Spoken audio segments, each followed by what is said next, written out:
Greetings, folks. This is Rob for Sentinel Apologetics, and I'm here with Converse Contender.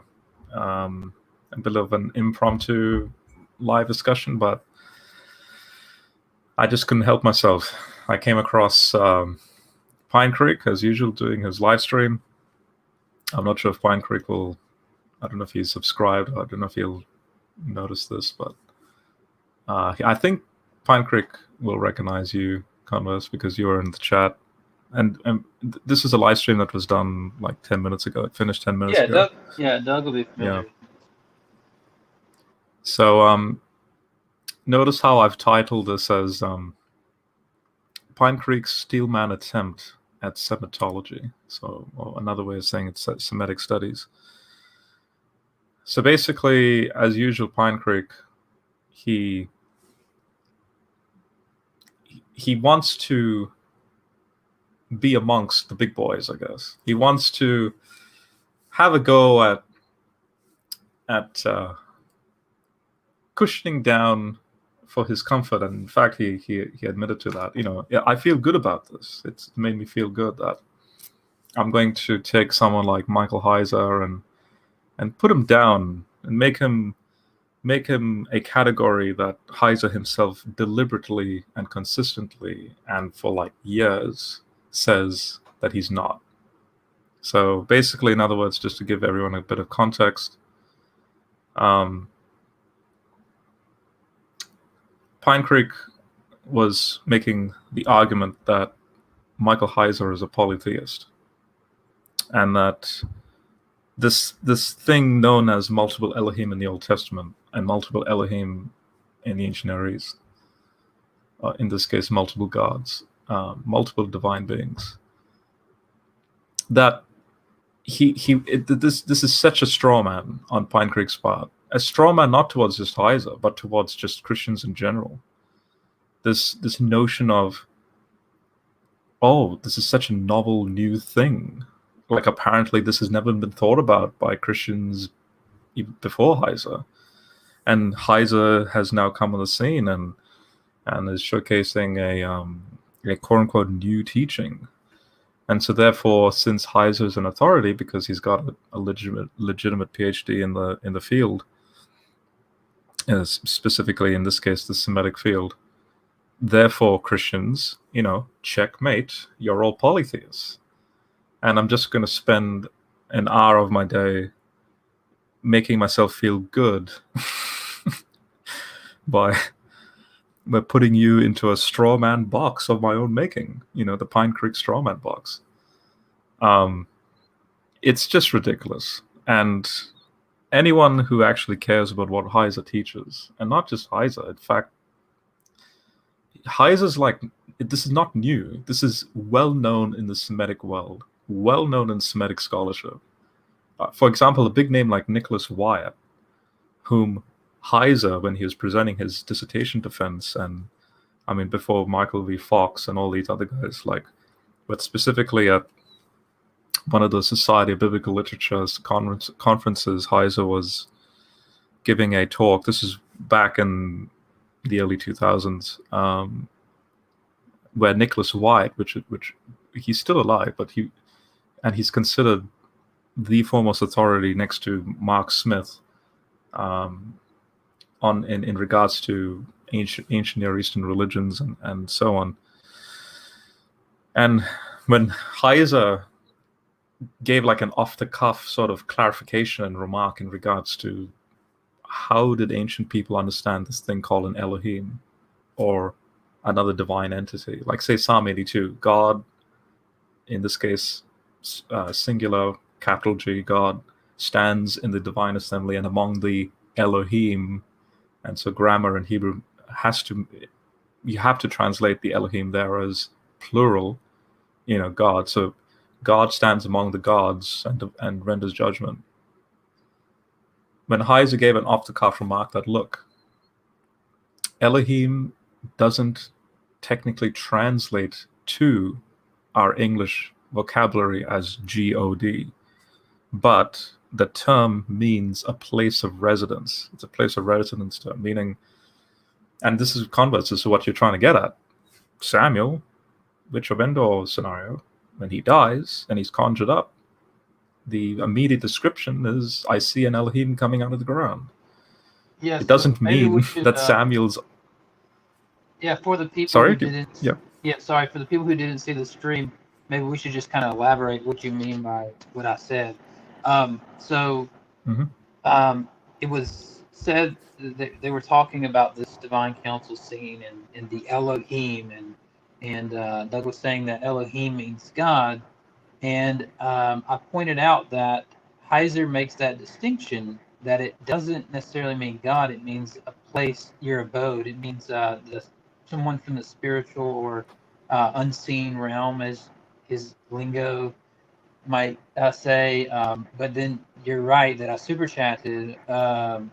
Well, Samuel, the prophet Samuel, when his spirit was conjured up by the witch at Endor, he was called an Elohim by the witch. She said, "You had me bring back an Elohim." And so, yeah, it was a good point. Just for those, a little bit of context for those who weren't listening into that show. But it's like the thing is if Elohim means God, even a lowercase God, as in what he's trying to make it out to be, then why is Samuel called an Elohim, right? So yeah, and so Nicholas Wyatt, when he was conversing with Heiser, apparently, as the story goes, Nicholas Wyatt was at the back row, like way back, and when Heiser gives this clarification to someone in the front row in regards to, can you elaborate what that means? Nicholas Wyatt apparently goes, yes, that's exactly it. Because don't forget, these are Semitic scholars who know the nitty-gritty, context of all this stuff. And people who are not familiar with this, which is exactly Doug. Doug is just a spitting image of that unfamiliarity of the scholarship. I mean, he himself said in the live stream, it's like, I get this all the time, look to the scholarship. Well, yeah, Doug, Yeah, and you do need to look to the let's scholarship. not forget, outside of Christian studies, let's don't forget Alan Siegel, right? Yeah, That's Alan you who Siegel had is another quotes. big name. Yeah, go ahead. Yeah.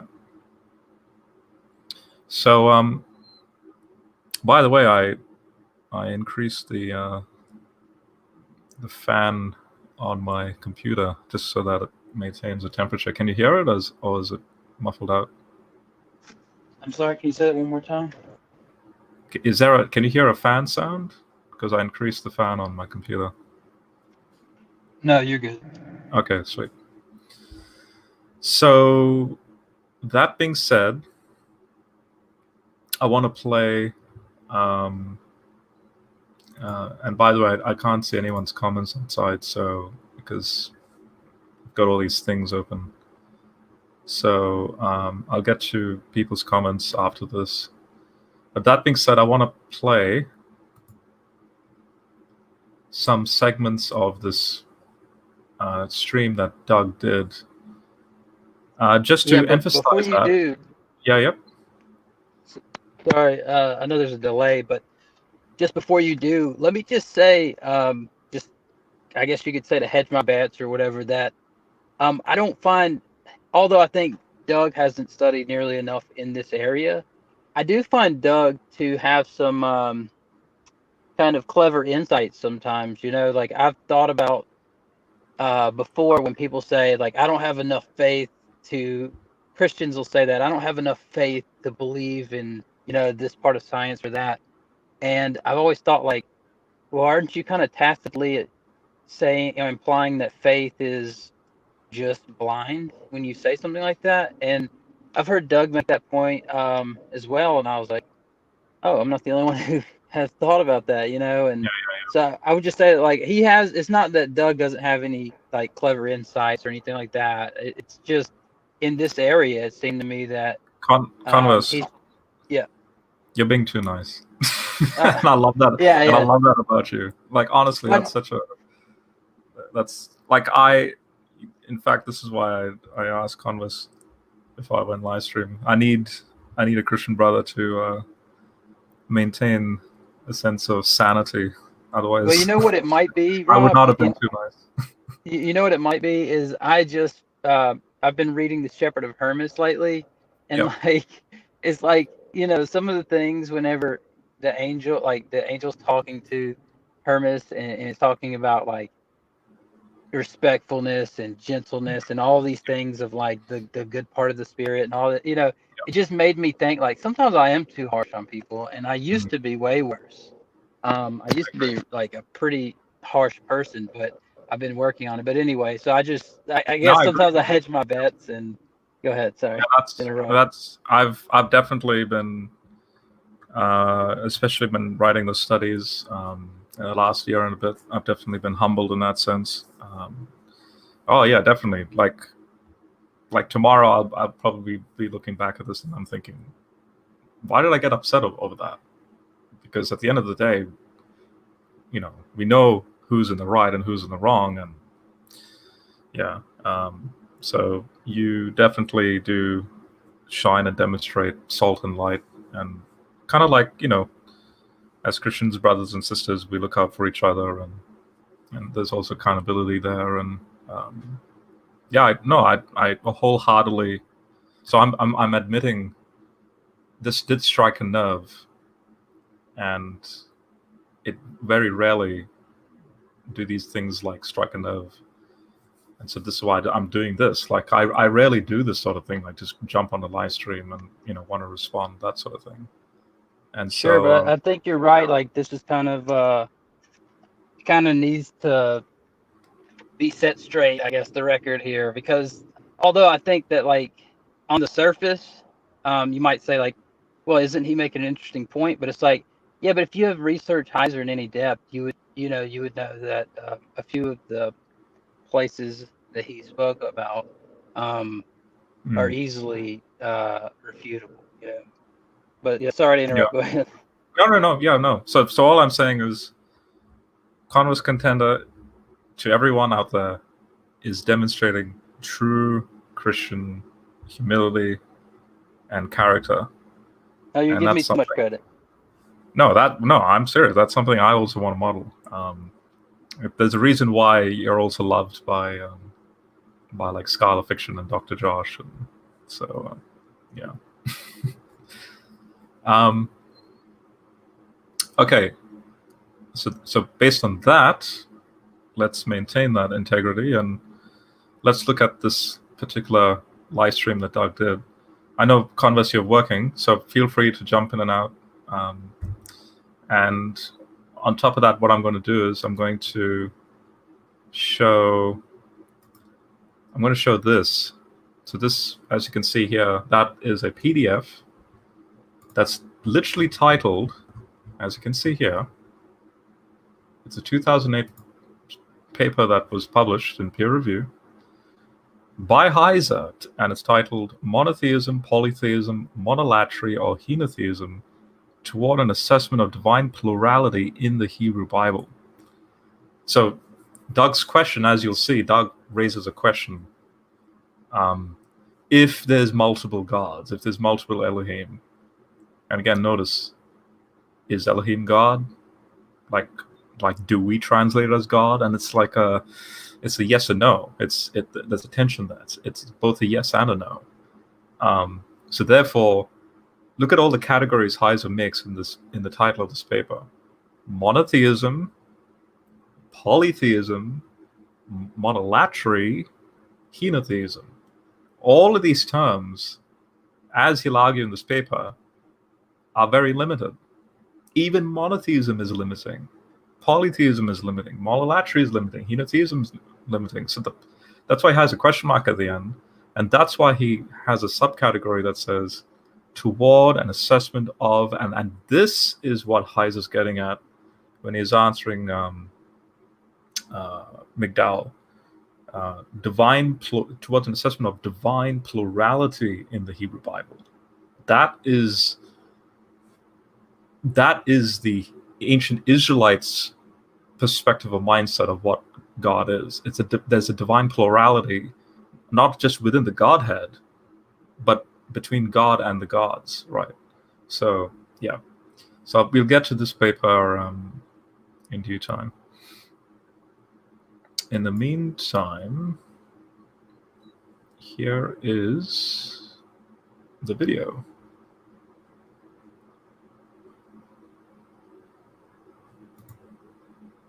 I don't even know if I should beat this horse to death, but is that a bad?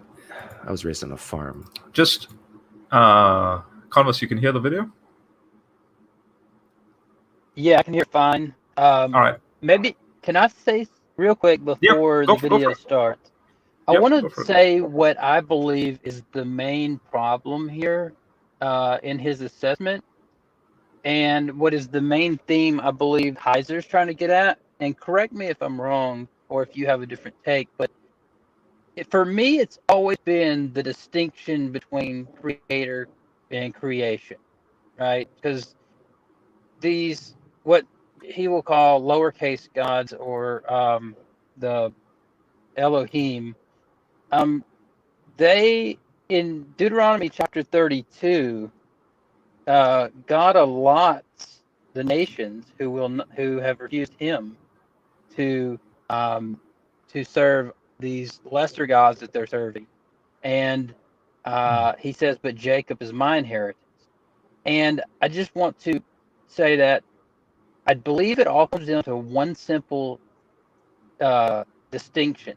It's the creator-creation distinction, because even these beings, whether you want to call them lowercase gods or Elohim or whatever, they're still created beings. So I think at the end of the day, the main point to drive home is the term God isn't a name, it's a title, which implies creation, the creator. And the reason why these Elohim are called sons of God is because it's kind of like saying the creation of God. And so I don't know if you totally agree with that, or you want to add on to it, or maybe we can just you see start. we might as well just end the hangout right now. That's it. Because think about it, Pinecreek. If there is the omni God, right, then even the very notion of that word Elohim being applied to him he's omni. That word cannot, at the end of the day, be fully ontologically applied to Yahweh, if Yahweh exists the way as he's described. This is exactly what Heiser is going to get at in this video. So, in other words, this is what Converse is getting at. If you want, you can have levels of category. You have, for example, the physical reality that you and I exist in, right? Then you have another level of reality, which in this case would be the divine entities that in this case would encompass this thing called the divine council. Even in the Hebrew Bible, there's descriptions, like Isaiah 66 is a clear example, but elsewhere where God showcases levels of category of types of existence. So in this case, earth is the footstool, heaven is my throne. But notice, even heaven, like there's phrases in the Psalms and the prophets, even the heavens of the heavens, there's a multiple, plural, like as if there are heavens on top of heaven that cannot maintain or sustain God because he's still too big. So notice, and here's the point of the Christian gospel, the common Christi, Philippians 2, if God has to engage with these levels of existence, guess what? He has to empty himself at every level. So therefore, you have this infinite omni God theoretically having to have an infinite sort of descent down. He has to kenosis himself down to the category that then makes him a quote-unquote Elohim. You see, that's the point. Like, okay, let me put it another way again. If polytheism is true, then you have attributes applied to not just Yahweh, but to those other divine beings in that playing field, right? In the divine council playing field. Meaning they all have the same attributes, and then Doug, you're correct. Pinecreek, you're correct. Yes, you're a polytheist. But if you're thinking like an ancient Israelite, if Yahweh is totally other, right? My ways are not your ways, my thoughts not your, like Isaiah 55, right? That means it doesn't matter if you're an angel or it doesn't matter if you're a physical human being.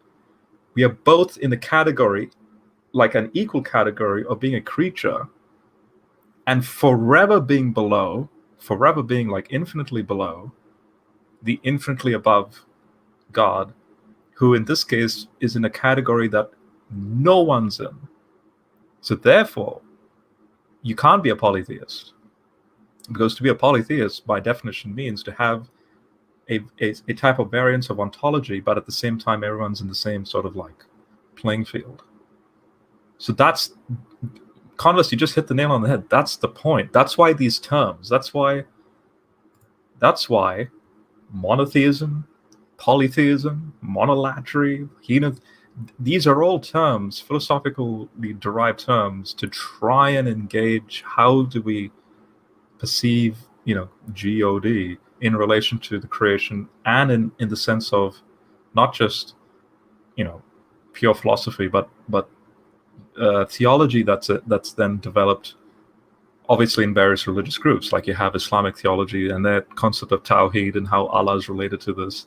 Then you have Christian theology, then obviously Jewish theology, then you have Eastern mysticism theology, so Hinduism and so on.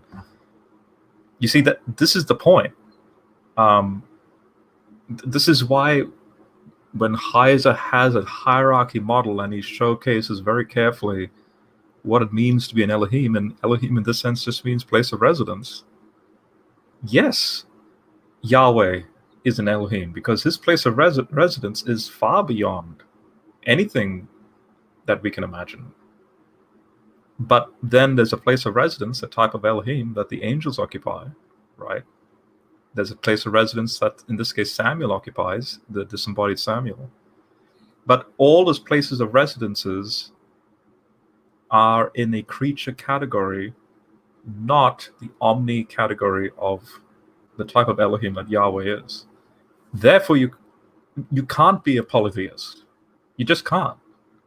You might as well just be a type of monotheist, but at the same time, monotheist is still restricting yourself by, quote unquote, potentially ignoring these other Elohim. So that's the point. Right, and doesn't Jude say that the angels that kept not their first residence or estate, the oikaterion, yeah, exactly, yep. Right, they didn't keep their first residence. He's talking about the Genesis chapter 6. Yep. But yes, I think that's what you were trying to get at. And I'll say something else, but I'll wait until we start the video because okay. Yeah, I didn't want to give away too much too early, but Heiser kind of addresses this when he talks about the imager, creating an imager. So when it said, let's make man in our image, some people would try and say that's the Trinity, but Heiser says no, that's God saying to his divine family, let us create man as an imager of us. And in that, he points out that the language used and the structure of the language is like if some guy says, hey, let us order a pizza, but you're the only guy that has the money to pay for it. So you're like, let us order pizza. And then he, the main character, created them. So that's the language that's used is he says, let us make man in our image, but then he created them. Because, so I thought that just kind of is like a cherry on top to add like to as a point of the difference between the two. So that word oikaterion used in Jude, so just so everyone can see here, I'll go to Jude verse 6. This is the phrase over here. He has also held in eternal change. The he here is Jesus in this case, in verse 5 and 4. So he has also held in eternal change those angels who did not keep their own position, right? Their own position here is that phrase that Converse is getting at. Well, this is used one more time, because don't forget, what is that position that they held? Well, the position in this case would be that position, in this case, the divine council sort of position. But God, again, don't forget, these are all creatures at the end of the day, so he has to descend down into their category in order to have that conversation. Notice what Paul does. He takes that same phrase, that heavenly dwelling phrase, and applies it to Christians post-resurrection in 2 Corinthians 5. So he goes, we know that if the earthly tent we live in is torn down, we have a building in heaven that comes from God. And now notice this phrase, eternal house, not built by human hands. So for it to be ontologically eternal means that just as God descends, incarnates, and joins his divine nature with the creation, he then transforms that through theosis so that it becomes a category that is unique in itself, that then is above the angelic sort of oikaterion dwelling. That's the whole point of the New Jerusalem that you see at the end of Revelation. And then instead of God incarnating, now it's humans incarnating into God, right? So here's a beautiful depiction where Paul's like, this eternal house, not built by human hands, and here's where he uses the phrase, for in this body we sigh, since we long to put on our oikaterion, heavenly dwelling. So it's not going to be some, I don't know, mystical thing, because that's verse 3. Of course not. Of course, if we do put it on, we will not be found without a body. So while we are still in this tent, we sigh and on our burdens. We sigh on our burdens because we don't want to put it off, but to put it on, so our dying bodies may be swallowed by life, and on it goes. So the point, but don't forget, Paul then says later in Corinthians, something in regards to this third heaven category is I cannot even utter with words. Because again, it's for the first time ever, it's going to be a category where a creature, which is you and me, through the resurrection, through Jesus, can for the first time behold the Father's face. That's the whole point of Revelation 22. They will see his face, because now we are in his ontology. Again, Jesus is the mechanism for that. But prior to that, no creature has, in this case, beheld the Father's face, because even the cherubim, seraphim, they have to cover their eyes. And so, what does all that connotate? It connotates hierarchy within the created order. But then, the moment you put God into this big discussion, that hierarchy snaps to a level playing field, because we're all creatures, and then you have God, who's forever beyond. And that's exactly what Converse is getting at, that if you understand that, then it is a massive straw man, and you've just shot yourself in the foot, and clearly then you don't understand what you're talking about if you then say, oh yeah, there's multiple Elohim, and Yahweh is an Elohim, so therefore you're a polytheist. You see that that thinking is so shallow. So yeah. Okay, let's get to the clip. And I give analogies, or what's the metaphors like that. Christians believe that there's only one God. Actually, I can tie this together with Hinduism. I'm starting to wonder what really is the difference between Christianity and Hinduism, or even Judaism and Hinduism. Because I think what I'm about to say is true, that there are Hindus on this planet who worship only one God, but believe in many. In fact, I think the guy I interviewed, what was his name? Sam? He was a follower of Krishna. I think he believes that. he worships Krishna, but believes that there are many gods. If there's a Hindu watching in the live stream or later, put it in the comments. Do you worship one God but believe there's many? Now, here's the thing. This guy here on the left, his name is Michael Heiser. He also believes that. He believes there's only one powerful God, only one omniscient God, only one omnipotent God, only one creator God of everything. However, he also believes there's many gods, many spiritual beings, some angels, some not angels, some demons, some not demons. But he says that only one God is worthy of worship. How is that different than some Hindus? So how is that different from some Hindus? So Doug, I'm from India. And I can tell you that you have depictions and stories of the Hindu gods in a non-monolithic fashion, meaning the stories have been upgraded and they've just been manipulated, but not through means of like deliberate deception. And by the economist, if you can mute. Sorry. That's all right. But because of the fact that Indian culture and Eastern mysticism is so rich in their traditions. So in other words, it's logical for Eastern religion to maintain a type of cutting edge application. So for example, the elephant deity. So you have Hanuman, which is the monkey, and then Ganesha, which is the elephant.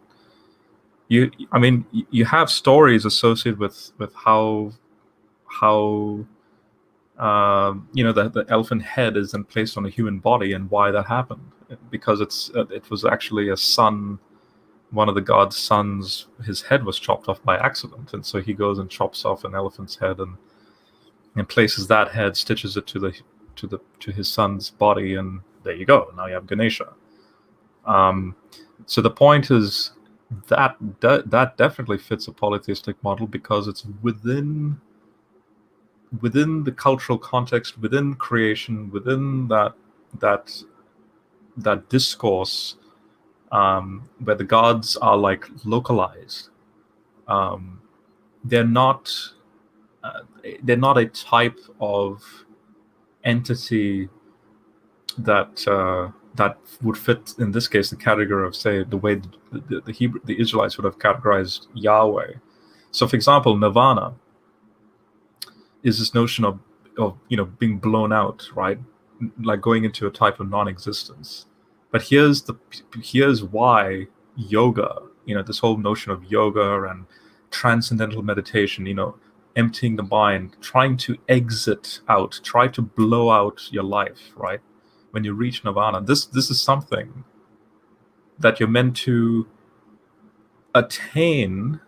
Now notice this, attain, that the gods cannot. So in this sense, what's happening is the ontology of these gods are localized, and the gift then of, in this case, yoga and a try of transcendental meditation is so that you could suicide, psychologically and mentally suicide into non-existence, but it's a type of existence that, because of that great unknown, you're above these deities. And so therefore,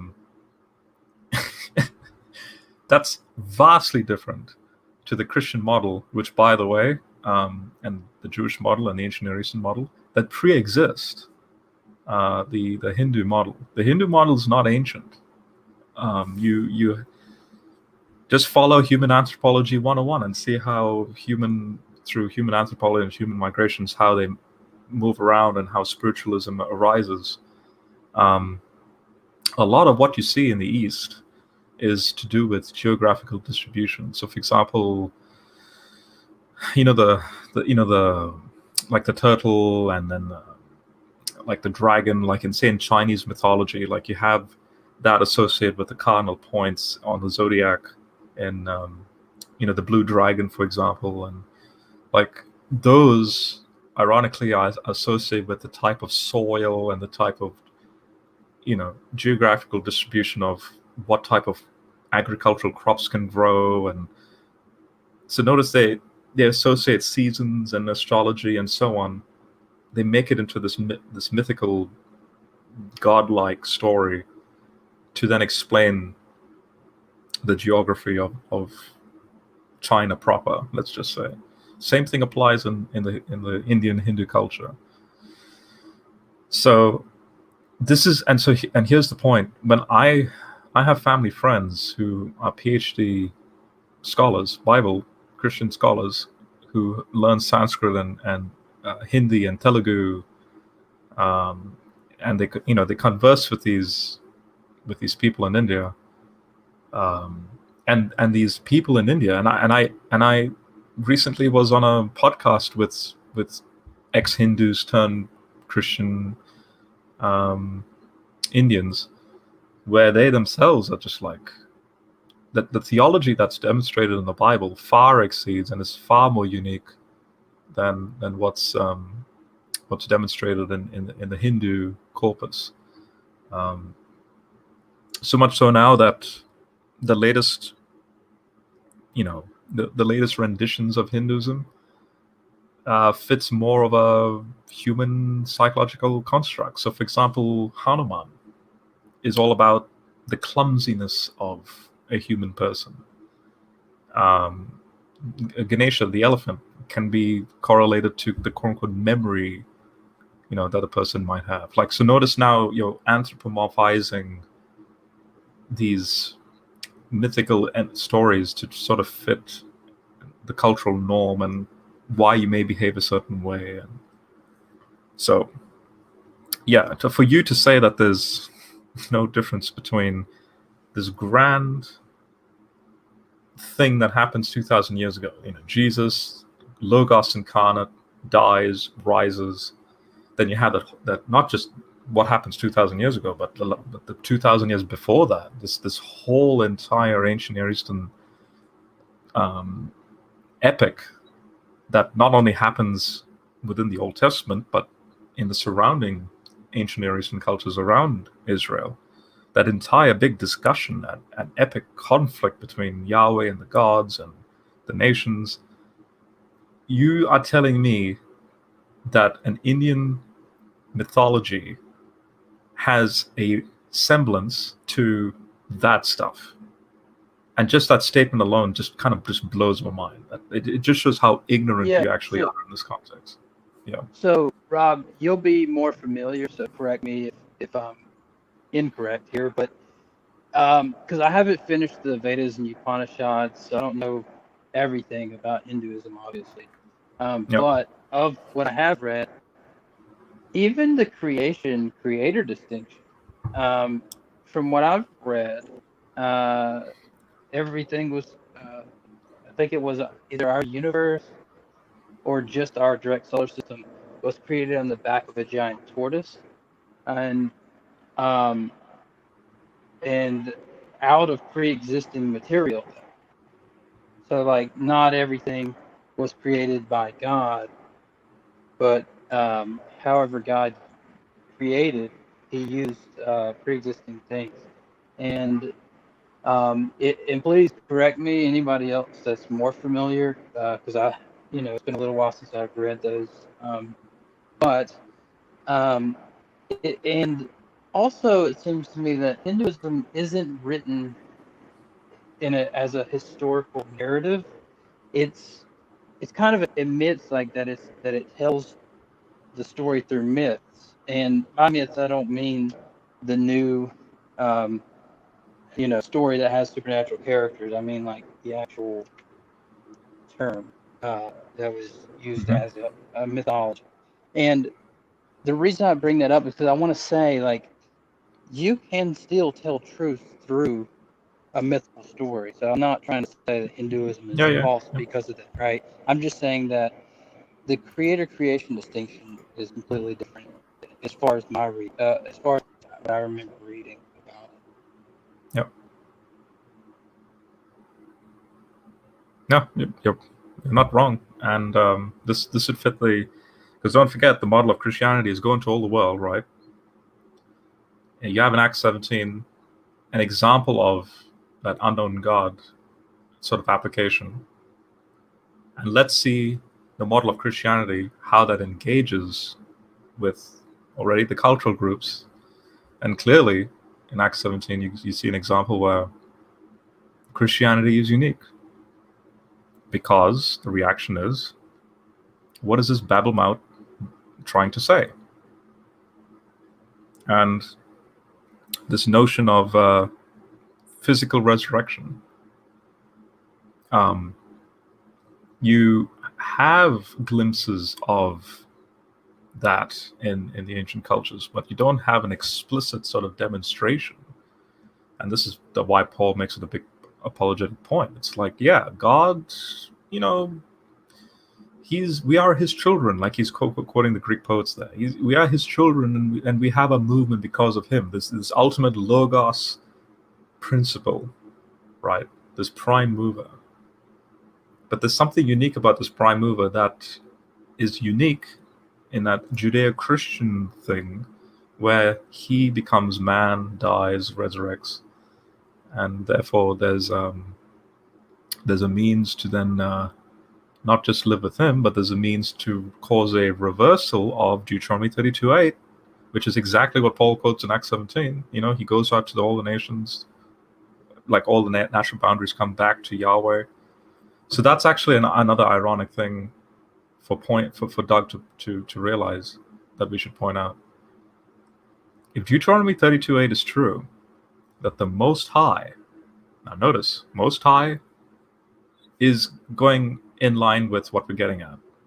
You can't be a polytheist if you hold to the belief in the Most High. So the Most High disinherits the nations under other Elohim, right, other gods. That also includes India, and that also includes the Eastern mysticism, which therefore means those Hindu gods are in the category of the fallen sons of God, and hence they would also be part of the demonology that's no different to what we see in the far west. So that's how Heiser or Christians like Heiser would approach that. Yeah.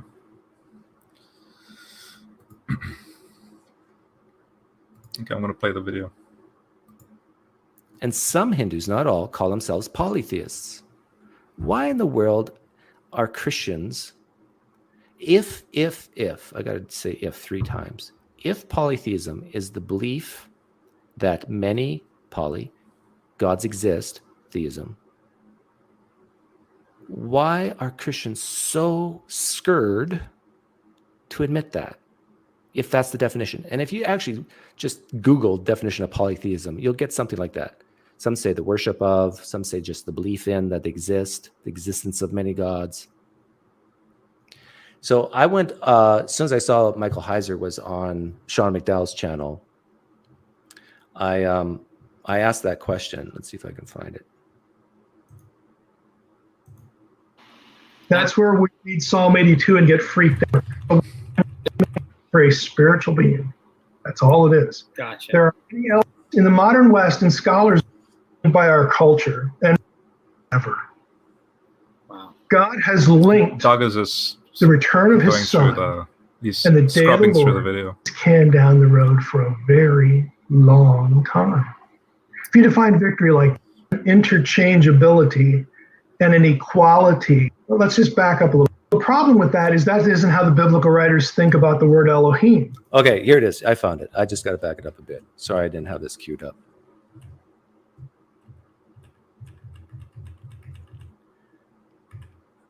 Oh, yeah, here it is. Act consistently with their nature and can't help it. That's what they are. That's what they do as a piece of it as well. This is who they are. Last question. This is helpful. Pinecreek says, if polytheism is defined as the belief that many gods exist, would Heiser be a polytheist under that definition? Okay, hear my question. Under the definition of polytheism, the belief that many gods exist, would Dr. Heiser be a polytheist under that definition? This question is almost rhetorical. Okay, so based on what Pinecreek's trying to do, what he's trying to do is he's trying to rewrite definitions here, especially in regards to the way the scholars engage with this question. So what I want to do is I want to show, let's see if this works like this. Excellent. All right. This is a paper that Heiser wrote. I'm going to show you, I'm going to read the abstract, and so you guys can see. So he writes, Israel's view of God and his relationship to other divine beings in the Hebrew Bible has long been the subject of scholarly debate. The dominant critical consensus since the late 19th century holds that Israel's faith evolved from this thing called polytheism or henotheism to monotheism. Passages in the Hebrew Bible that assume the existence of other gods are compared to other passages that put forth the declaration that, quote, there are no other gods besides the God of Israel as proof of this view. Other scholars who reject this evolutionary paradigm tend to assume passages evincing divine plurality actually speak of human beings, or that the other gods are merely idols. So this view insists that monotheism, so quote-unquote monotheism, must mean that the existence of other gods is denied. Both views, now notice this, both views are problematic and fall short of doing justice to the full description of Israel's view of God and the heavenly host in the Hebrew Bible. This article overviews the difficulties of each view and offers a coherent alternative. So here's the point. If I went to an ancient Israelite and I was like, are you a monotheist? Don't forget, and just to, in fact, before I go down that rabbit trail, I just want to showcase here. Let's see here. Okay, this paragraph over here. Look at what Heiser specifically, before he gets into his argument, he needs to clarify what he's saying. He says, treatments of the issue and the relevant passages by other Jewish and Christian scholars often assume the biblical writers spoke only of idols when discussing other gods, or that references to plural, and that Hebrew word there is Elohim. So, or that references to plural Elohim in certain passages are best understood as referring to human beings. These options are also flawed in that they bring theology to the text. So what he's doing is he's sort of expanding on the abstract there by saying that what if the Elohims are associated with material things like this? Say this cup. This cup could be a god, right? Like an idol, or the human judge's view that other humans were called gods, and like say Psalm 82 is seen as that. But here's an important thing to notice here in this next paragraph. He goes, these alternatives assume that a 17th century word, monotheism, that also includes polytheism, that also includes henotheism and monolatry and so on. A 17th century word has or can rightly be imposed on the theology of Israel, and that without this term, it must be acknowledged that Israelite religion was indeed henotheistic or polytheistic. So just now that I've clarified that context, it's like saying, look, I go to Moses. Moses, are you a monotheist? He'll be like, what? Are you a polytheist? What? Are you a henotheist? What? Are you a monolatrist? What? Okay, then I'm explaining those terms from 17th century lingo, right? So I explain monotheism, polytheism, so-called Webster Dictionary sort of definitions of these phrases to Moses. Now Moses understands it in his language. So Moses, are you a monotheist? And Moses will say, yeah. Are you a polytheist? Moses will say, yeah. Are you a henotheist? Moses would say, yeah. Are you a monolatrist? Moses will say, yeah. So which one is it? That's the point. notice that these, in the isolated semantic sort of definitional context, these can contradict each other. Heiser is saying Israelite theology about God is so other. You can't put Yahweh and box them in any one of these categories. You see, that's the point. You to then connect it to Christian worship of God. It's like it's no different to, say, Hinduism. I mean, it's so ridiculous. It's so shallow, that type of thinking and that type of engagement with how scholars have unraveled the very unique way that the ancient Israelites were thinking of God versus the gods. And then on top of that, they acknowledge gods, right? So are they polytheists? Yeah, at that very shallow level. If you think of it at that shallow level, then yeah, they're polytheists. But then the moment you slot in Yahweh into that category and understand the way Yahweh works in that, now you're not a monotheist, but there's still gods existing. So then you're not a polytheist, because God's part of that with the other gods existing. So then are you a monotheist? Then but doesn't monotheism isolate the other gods? You see, these terms don't help the discussion. And for Doug, this is straw manning the Israelite religion to then try and corner, you Christians, you're actually polytheists. So in this case, Doug, it just demonstrates how childish you actually are in this thinking, because you just don't engage the scholarship. You don't engage what Heiser's saying, not only in what he's written, but also what he says in the video. And at the same time, then you don't engage the way in the Semitic field, how Semitic scholars themselves are kind of like, well, this is like this is like Sunday school to us. We know this. We're familiar with this. Nicholas Wyatt is an example that I mentioned. So I'll read this next bit over here, and then I'll get to the video. So he goes, so this article argues that the consensus view on divine plurality in the Hebrew Bible is marred because it assumes what it seeks to prove. It thereby fails. So in this case, what he's getting at is this divine plurality is probably the best way to describe all these categories happening at the same time. So meaning the Most High exists amongst the other gods, and you're not. So there's a coherent connection to all of that, meaning there's a divine plurality, not only between God and the gods, but even within the Godhead, this thing called Trinitarianism. So this article assumes that the consensus view on divine plurality in the Hebrew Bible is marred because it assumes what it seeks to prove. So then in this sense, what he's saying is there's a critical scholars who try and assert that the divine plurality in the sense of God and the gods as being this evolution from strict polytheism to strict monotheism is part of the misthinking of you, Doug, and Pinecreek. And so Heiser is saying, look, you've got this wrong, and especially the outdated scholarship that made that argument that you have this evolution.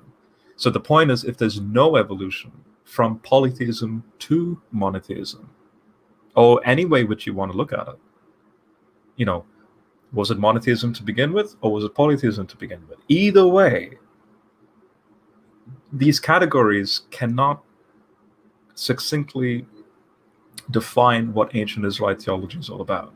So this article argues that the consensus view on divine plurality in the Hebrew Bible is marred because it assumes what it seeks to prove. It thereby fails to handle the evidence of late canonical and non-canonical texts that retain a council of gods in Israelite and Jewish theology. A fresh perspective is needed. The article also argues that scholars need not be driven to choose, notice this, to choose between a presumed evolution toward monotheism for Israel's religion, a rhetorical use of polytheism to promote monotheism, and arguments that suggest the text cannot mean what it plainly says. In an effort to address these issues and in anticipation of certain questions, it is expedient to detail the weaknesses of what what I hereafter refer to as the consensus view and then the traditional approach. So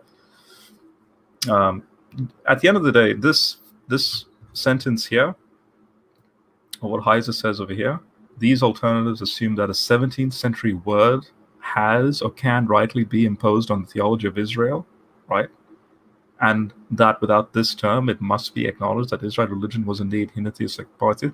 This is the basis for this ignorance. Yes, it's a word that's now in our dictionaries. Monotheism, polytheism, whatever you want to call it. But that word has no relationship. It's so far removed from the thought processes of the ancient Near East. And it's thanks to the discoveries of cuneiform texts in the ancient Near East that now we're able to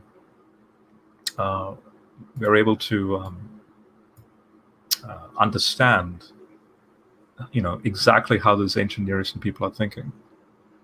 Yeah, Rob, if I could, real quick, Yep.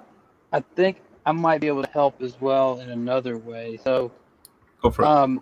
because we're gonna hear that. Well, he says in a minute that these gods are exactly that. They're exactly what it sounds like, right? And so that's supposed to imply that, I guess, that they are, God, right? Like the point you made earlier, like is it was a great point because he's not saying that. The reason why he's saying that is because some people are saying, oh, well, their gods, are just like these idols of wood and stone. Mm-hmm. Because of passages like, all the gods of the nations are idols. But when it says the gods of the nations, it seems a significant point to say that, like, all we're getting at here is that we're not denying that they exist. Mm-hmm. Right. And so what I wanted to point out is that they call them their gods, right? So whenever you say, like, all the nations' gods are something or another, they call them their gods. So we're saying, like, okay, but all of their gods are idols, meaning, like, they're worshiping them as if they are the one that gave them life, the one that's worthy of worship, and all these things. But we're saying, like, well, no, they're idols. So, but the They're either distinction is, idols or actual entities, but still in that creature category, which is what you got at earlier. right, They're not exactly. the Most High, right? Yeah. Right. So it's not that they're just like wood and stone, nothing. It's like that's why,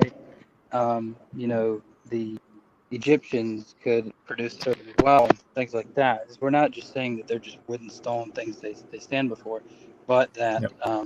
they're not the one that's worthy of worship. Yeah.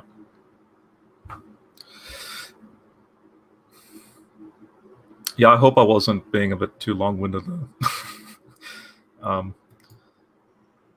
Let's get to the video. I mean, well, you'll see why I my bad. think this question is rhetorical. I mean, basically, it's a no-brainer. He has to say yes because of what I'll show later. No, because polytheism assumes an interchangeability and an equality of certain fundamental attributes that the biblical writers do not presume. He says no because there's certain attributes of what God means that the Hebrew writers don't assume. Do you see how Doug just went over his head? It's just incredible. It went over his head, and I don't need to now repeat what Heiser says because Converse and I have pretty much we're now like an hour into this. We just spent a whole 50 minutes going through, as quickly as we could, what Heiser was arguing, and not just him, but all the Semitic scholars. And just in that brief statement that Heiser made, he just couldn't. He just didn't connect the dots. I don't know, Converse, if you want to say anything, but I can continue the video.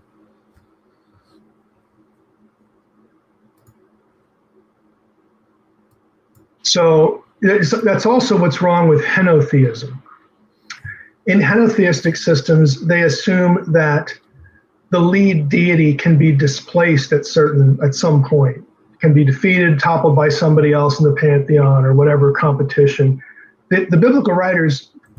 Someone who's studied this stuff historically, is that true? I know he has studied it, but is there any disagreement that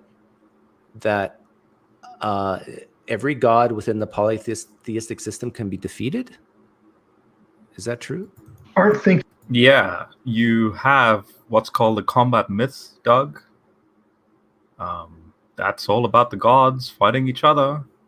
You have this combat myth. This is why scholars, for example, when they look at Revelation 12, you have, so for example, the Apollo Leto myth, the dragon going after the woman, and then the child trying to be saved.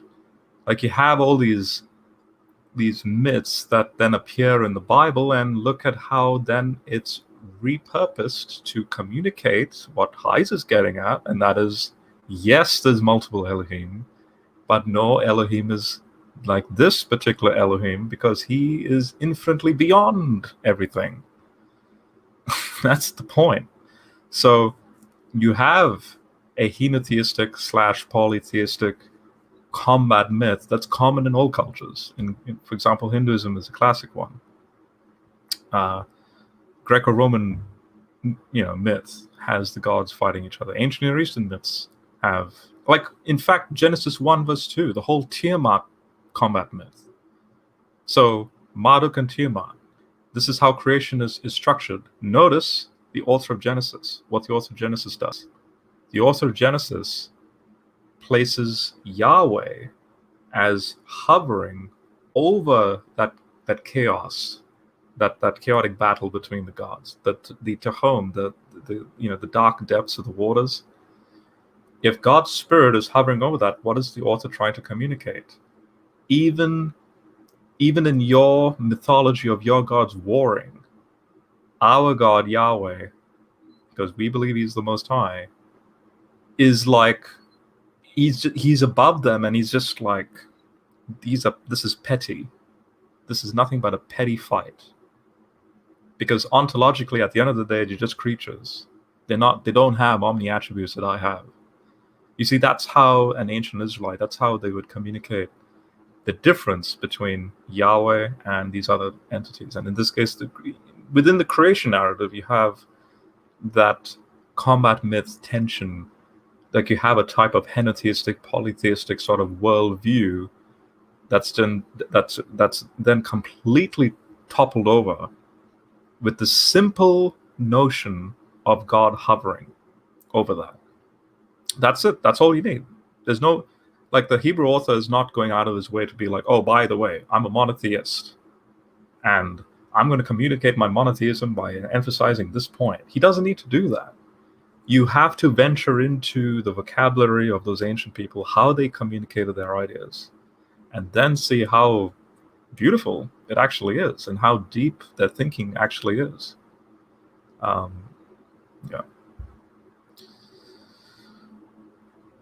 I don't know if that, Converse, if you're free to chime in and offer any thoughts, if anything I may have missed. Otherwise, I can continue with the video. Yeah, just go ahead. Okay. Thinking that way at all. Again, Elohim, let's just back up a little bit. We are trained. Keep in mind what my question was. If the definition of polytheism is the belief that many gods exist, are you a polytheist? By our culture and by church.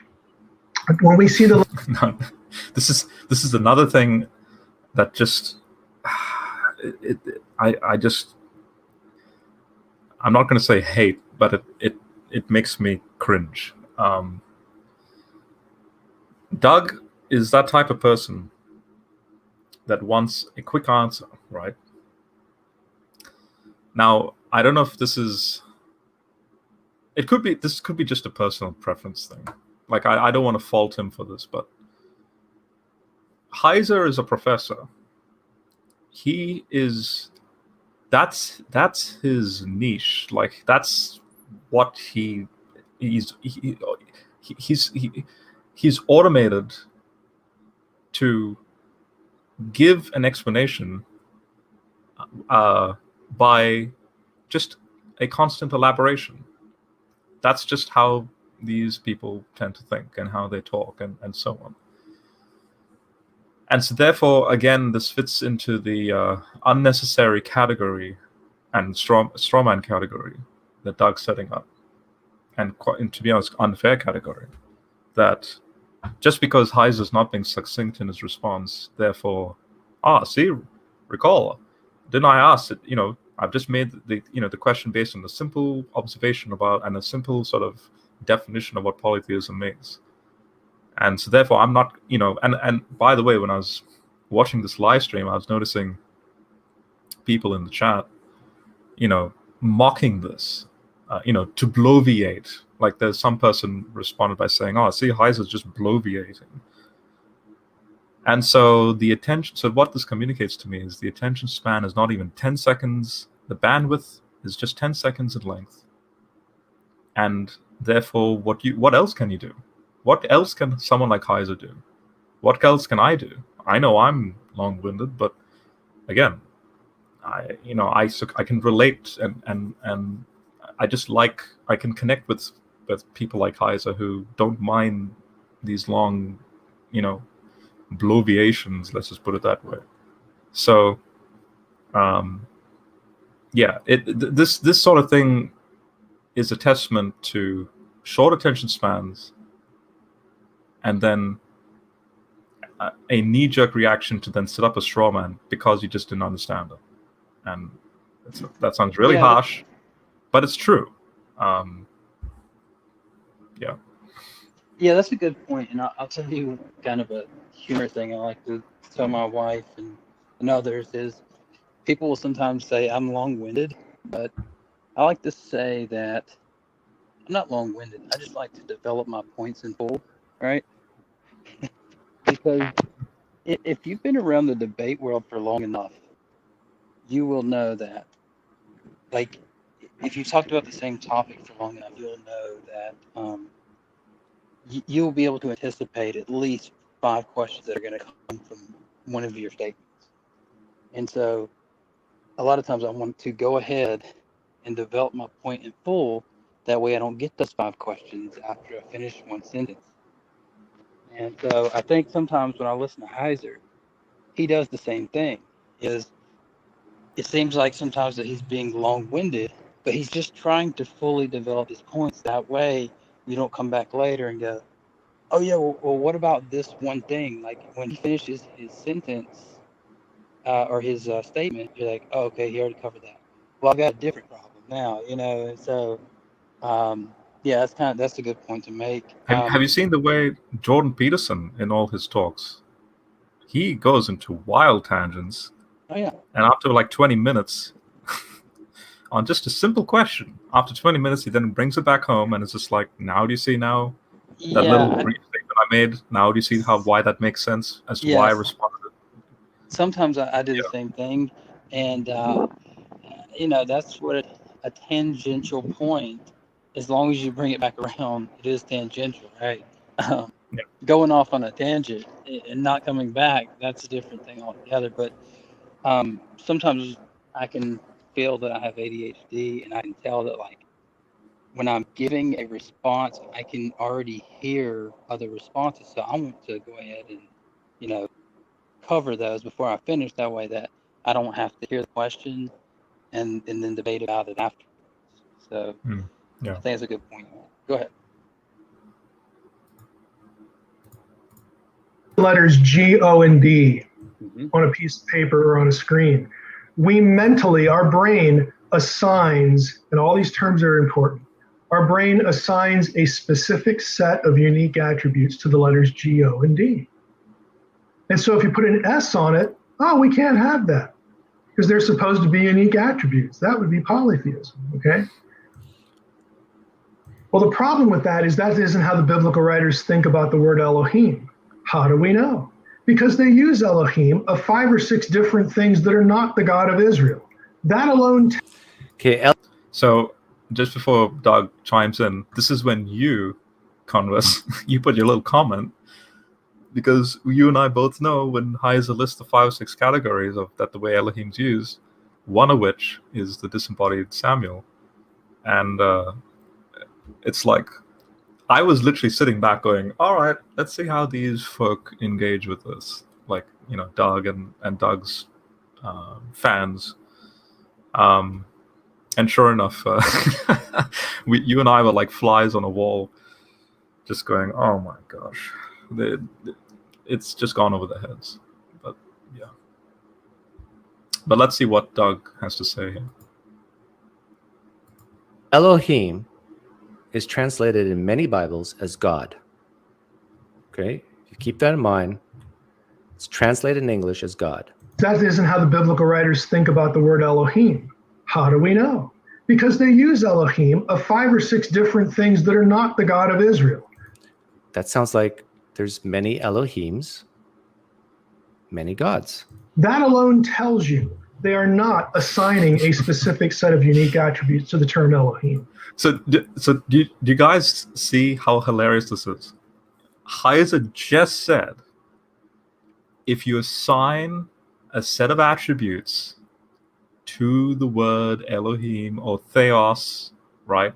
God, gods, whatever you want to say, you then cannot ignore the polytheistic context of that definition.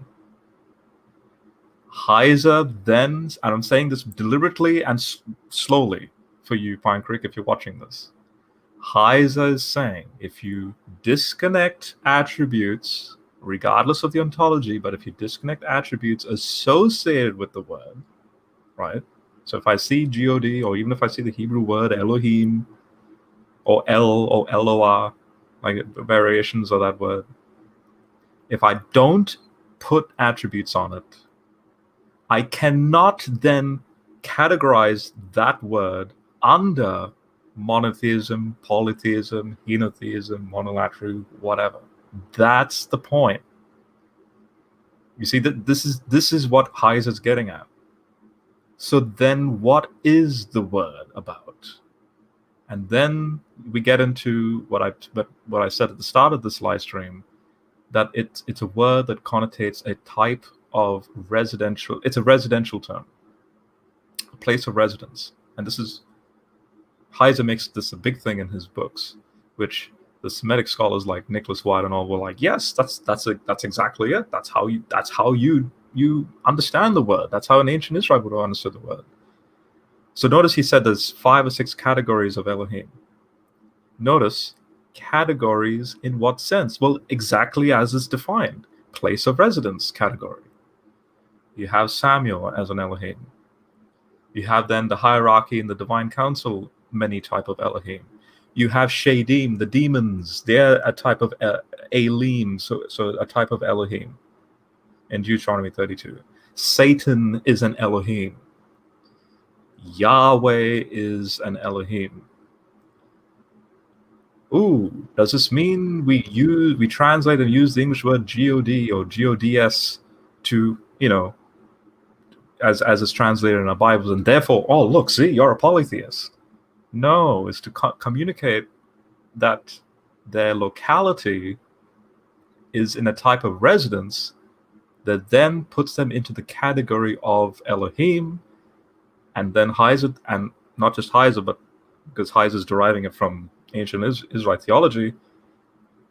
So there are many Elohim, but out of the Elohim, there's no Elohim like this particular Elohim. Why? Because he's in a category that far exceeds these other categories.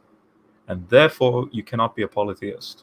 Because notice, the moment you start putting attributes on that word, now you are falling into the trap of polytheism, and now you can't then acknowledge the Most High as the Most High.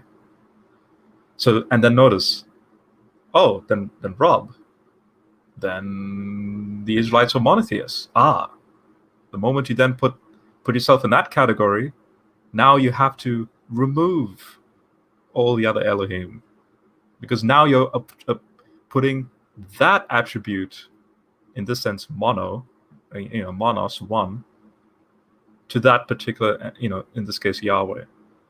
Well, that is true, but it's not the complete picture, because there are other theos, other Elohim. So notice these terms, they don't work sufficiently to explain the overarching Israelite theology of the Most High, Yahweh, in relation to the other Elohim. And so that's Heiser's point. So I hope that was clarifying to everyone. I don't know, Converse, did I explain that sufficiently? Yeah. So yes. But one thing I did want to point out, and I'm in my truck, so forgive me if there's any background noise. But one thing I did want to point out, that way that we can't be accused of it later, is I want to answer his question in full, or at least acknowledge his premise, because he's saying, like, Pinecreek's question, and he makes this a big point, so I just want to make sure we cover it. He's saying that if polytheism is defined, so he's starting with the premise that if polytheism is defined, belief that there are many gods, I believe he said, correct me if I'm wrong, but I believe he said that there are many gods, or belief in many gods, or something like that, then is Heiser a polytheist? And then I would just say that it's, if you say yes after understanding Heiser's view, you're equivocating on the term God. And if not, then you need to more accurately define the term God. So if polytheism is the belief in many gods, then is Heiser a polytheist? Well, no, because he doesn't believe there are many gods in the same way, like as a term, as the title God refers to the Creator, right? So, but if you say that, well, gods don't have to mean the Creator, then I think you're kind of equivocating. And then one more point I want to make is that please correct me in the comments or wherever, or just send me an email. But if I'm incorrect about this, but it seemed like last time I talked to Ocean, or either in some of his content I've seen, as a polytheist, I think he defines polytheism not only belief in many gods, but the worship of multiple gods. So just wanted to point that out as well. Yeah.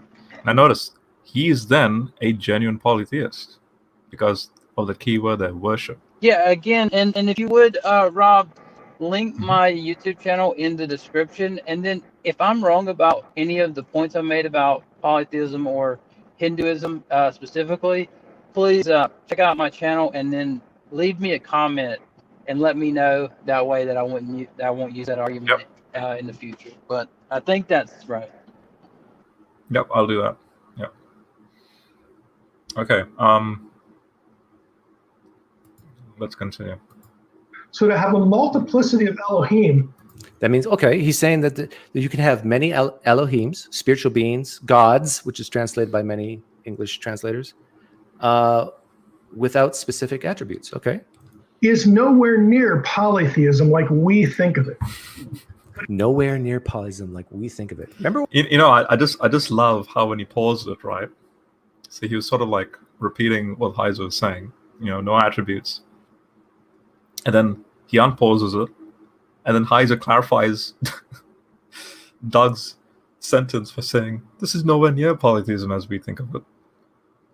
And it's like, Doug, now you can't respond to that, Doug. It's like, that's it. That's exactly what I've been saying for like the last hour. Okay, let's see what Doug says. What my question was. If polytheism is the belief that many gods exist, are you a polytheist? And I tell you, it's a no-brainer. The answer is yes, but he can't say it. In the West. So notice, if other gods exist, then you're a polytheist.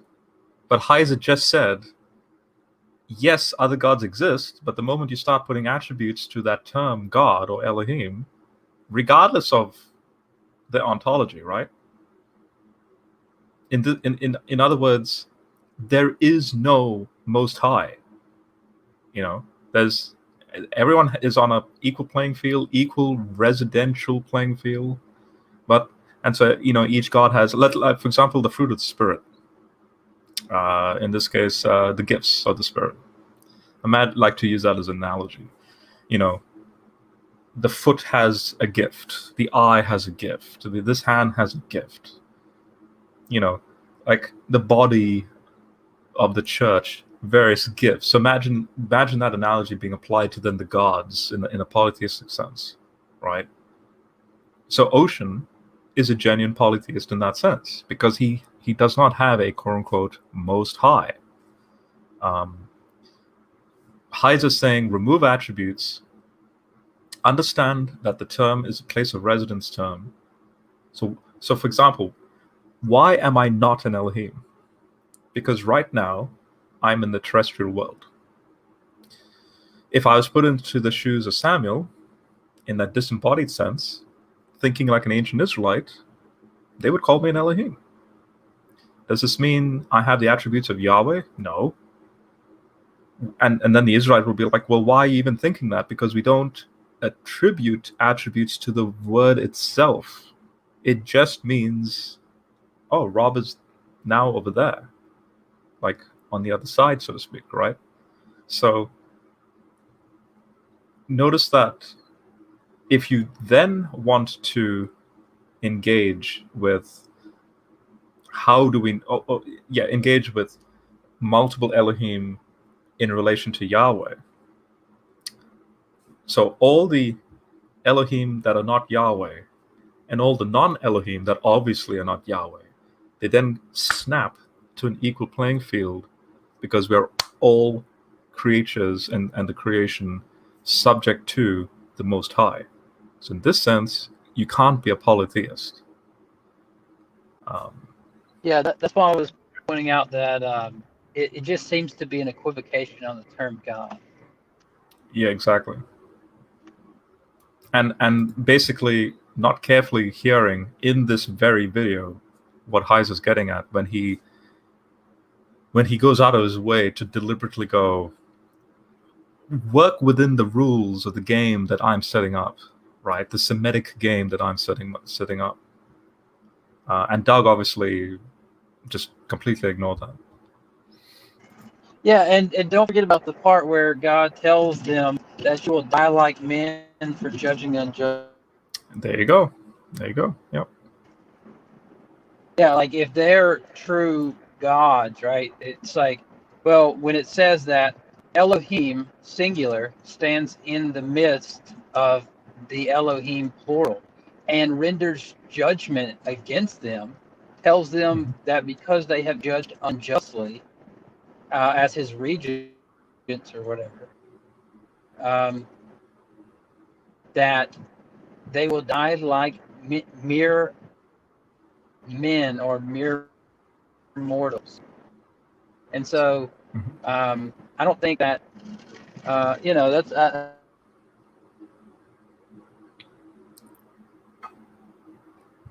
I don't know if you're breaking up, Converse, but what Converse is saying was he's quoting from Psalm 82:6, if anyone was wondering about the verse. Converse, can you hear us? Yeah, I was just saying that it's kind of peculiar that God renders judgment and says that because of their unjust rulings, these regents will die like mere mortals. You also have in Isaiah 34 quite remarkable statements about the finiteness, and I'm sort of paraphrasing the sentences there, but about the corrupted divine council, right? These other gods, that they do have a finite existence. Let's just put it that way. So in this sense, when you go to Revelation and you see not just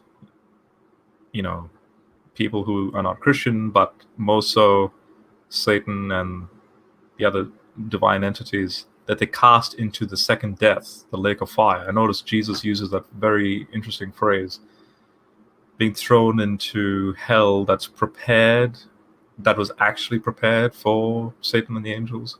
Like, hell wasn't designed and made for humans. The very notion of what that is, being this place, Tartarus and so on, being this place that is beyond, not only beyond imagination in the most horrible sense, but something that would fit, that seems illogical for a human to sort of be lumped into that, right? So that means, so in other words, whatever that place is, it has to be like that because of the type of entities that are in that place, and hence, in this case, these divine entities. But then, in light of theosis and glorification, right, resurrection in Jesus, new heavens, new earth, that sort of thing, all these creaturely categories, even though there's a hierarchy, so like Psalm 8, mankind is made a little less than the angels. And then Paul in Hebrews uses that same Psalm 8 phrase to say, Jesus was made a little less than the angels, a little less than divine. Why? Because the incarnation is all about that. But because he is made a little less than divine, the resurrection causes you and me to be ontologically above them, and hence the whole notion of you will judge angels, like in 1 Corinthians 6. So the point is, in the resurrection, we are far beyond anything we can imagine. And so even though you have phrases like in Psalm 8 that says humans are categorically below angels, the point is that at the eschaton, that hierarchy snaps to an equal playing field, because everyone is a creature. So angels, humans, whatever. Everyone's a creature, Right, and they're not the Most High. Isn't Paul's rephrasing of it say something like humans were created beneath the angels for a time, or something like that? Or for a little while, or something like that? Yeah, that is that phrase, a little while, in Hebrews 2. And also, sorry, one more thing. Also, Heiser points out in the Unseen Realm, he lays out, just in case anybody's interested to grab the book, he lays out the hierarchy, and he points to different positions, like angel, archangel, and other things like that. So I just wanted to make that point in case anybody's interested to grab the book. In fact, now that we have, just to quickly show everyone, in Hebrews 2, look at what he does say. He says, for he did not put the coming world we are talking about under the control of angels. Now, why is that the case? Because angels are still creatures. So the coming world is to communicate this grand concept of God wanting a family, right? We become the sons of God, right? Sons and daughters of God in the resurrection in Jesus. What does that communicate? It means to be part of this triune, Godhead. Which means what? Because Jesus did what he did, we share in his ontology, which the angels can't, because Jesus didn't incarnate into angels, right? And so therefore the coming world that'll be ruled by God, but also his family, which is you and me, in that theosis. So this is exactly Paul's point when we go from verse 6 onwards. Instead, someone has declared somewhere, and he quotes Psalm 8, right, where he's like, you made him a little lower than the angels, yet you crowned him with the glory, and so on. Now when God put everything under him, so under Jesus, he left nothing outside his control. But then Paul clarifies that at the present time, we do not see everything put under him. Well, why? Because the new creation hasn't happened yet, right? But verse 9, but we do see someone who was made a little lower than the angels. Notice this hierarchy language. He is Jesus, who is crowned with glory and honor because he suffered death, so that by the grace of God he might experience the death for everyone. So that in itself means that he has to be God, because he has to be omnipotent, omniscient, omnipresent, for that sort of affection to happen. And then check this out, that it was fitting that God, for whom and through whom everything exists, should make the pioneer of their salvation perfect through suffering as part of his plan to, notice this phrase, glorify, there's theosis, to glorify many children. Because both the one who sanctifies and those who are being sanctified all have the same Father. That is why, and here's the point. This is how we know in that new creation, when all the creatures are snapped to an equal playing field, and they are in that creature category, and then those in Jesus and the Father and theosis are then snapped into that divine heavenly category. This is why Paul says, that is why Jesus is not ashamed to call them brothers. So converse, myself, all like brothers and sisters, like all Christians. When he says, I will announce your name to my brothers, I will praise you within, and here's that phrase, within the congregation, within the council of God, within the divine council. Hence that language, you'll be seated with me on thrones. I will give you the morning star, like in Revelation 2 and 3. So this bit here is the reason why the gospel is the good news. This bit here as well. It's not so much just, this thing known as atonement for sins, and that's part of it.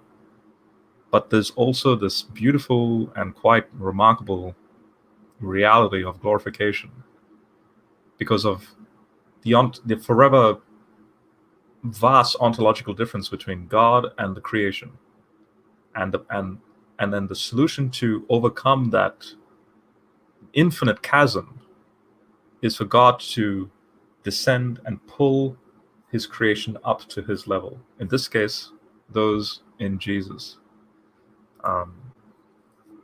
So you see, in that sense, in converse, I'll probably pass this by you. In that sense, if in the new creation, maybe then we will be monotheists, because in that sense, it's all part of, like in John 17, when Jesus says, let them be one in us as we are one. But at the end of the day, as Paul says in 1 Corinthians 15, God is still above all, even though he's in all and through all, but he's still above all. So he'll forever be the Most High. But in the new creation, it's the Lamb and the Father, and obviously between them the Spirit, that we still give worship to. So in that sense, then true monotheism takes place. Yeah. Yeah, so in the thing with Christ being made a little lower than the angels, to bring about the end, if anybody's interested in more of this, Philippians Chapter 2, the Carmen Christi lays this out perfectly, that Christ, although he was in the form of God, did not see the equality he had with God as something to be held onto or grasped. So he emptied himself, becoming the I'm just off the top of my head, so I think it's becoming the image of a servant or something like that, to die on the cross. And so that is one of the strongest passages.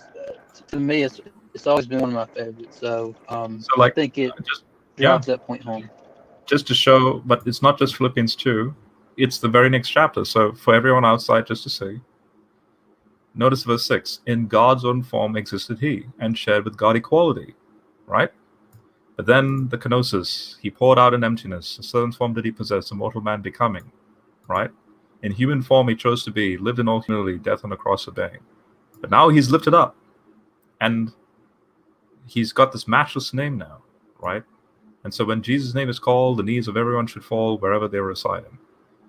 Now, if you go to Philippians 3, notice what Paul says. He says,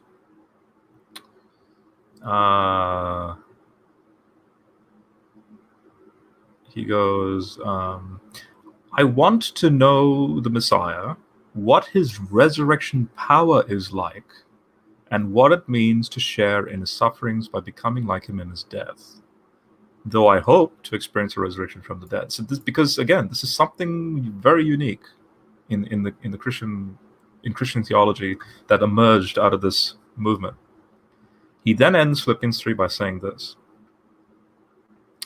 that you have, you know, the dichotomy between true and false teachers. So at the horizontal worldly level, you have the differences between, you know, false teachers and true teachers and so on and all that, right?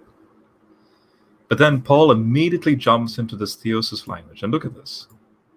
Our citizenship is in heaven, and it is from there that we eagerly await for our Savior, the Lord Jesus. And look at verse 21. He will change our unassuming bodies. In the King James, King James renders it as vile bodies. So our unassuming bodies, and make them like his glorious body through the power that enables him to bring everything under his authority. So what ontology is Jesus? Well, he's God. So we are being glorified, and in order to then incarnate into that, yes, that's the gospel. Therefore, all these categories of, you know, Christians are polytheists just fall flat.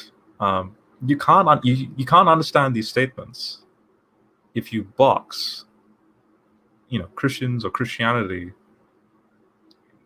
in these sloppy terms, like you know, you're a polytheist because there's multiple gods mentioned in the Bible, or if you ignore that, then you're a monotheist and so on. No. Notice that this theology is so detailed. If you remove these boxed terms and just allow it to be what it is, all the more it showcases its majesty in the way it defines us in relation to God and what God has done in order for us, you know, like as Athanasius put it, like that we as men hope to become like, you know, divine deification. So Yeah, so in this next part of the video, I'm pretty sure we're about to be at it right now. This is where I tell Doug in a super chat and tell him that, well, what he just said about Elohim just meaning God or gods is, I said that, well, it can't be because Samuel is called an Elohim when his spirit is brought up by the witch at Endor. And I think the reason why I'm mentioning it, because I think he misunderstood what I was trying to say, because he agrees with me. But then later on, I think he goes, oh, okay, like he's seen what I was saying and later on. But I just want to make that point so it didn't confuse anybody, what I was trying to say. all right. In the modern West, and scholars are no different. I mean, I was bucking the trend in my dissertation, because this is essentially my dissertation stuff. We don't, there are very few exceptions. We don't stop to wonder, well, maybe we shouldn't just a priori assign a specific set of unique attributes to a certain term. Maybe we shouldn't assign specific attributes to a certain term like Elohim. However, maybe we shouldn't do that, because the Hebrew Bible doesn't do that. Now, the Hebrew Bible doesn't do that, except when it comes to, you guessed it, Yahweh. Theology that we have that Yahweh, the God of the Bible, is unique, that doesn't come from the term Elohim or any of So do you see what Doug just did there? And do you see what Heiser just said? So he's like, except, oh my gosh, you Hebrew authors of the Bible, you're being hypocrites, because you've just attributed attributes to Elohim if you're speaking about Yahweh Elohim, right? The God Yahweh. And Heiser himself, literally a few words later, just said, you don't do that with Yahweh either. Like, let me go back. Just re-listen to this. Stuff. We don't, there are very few exceptions. We don't stop to wonder, well, maybe we shouldn't just a priori assign a specific set of unique attributes to a certain term. Maybe we shouldn't assigns specific attributes to a certain term like Elohim. However, So, yes, we should do that, right? Now, Doug is trying to trap it. So he's going to be like, however, and now listen to Heiser.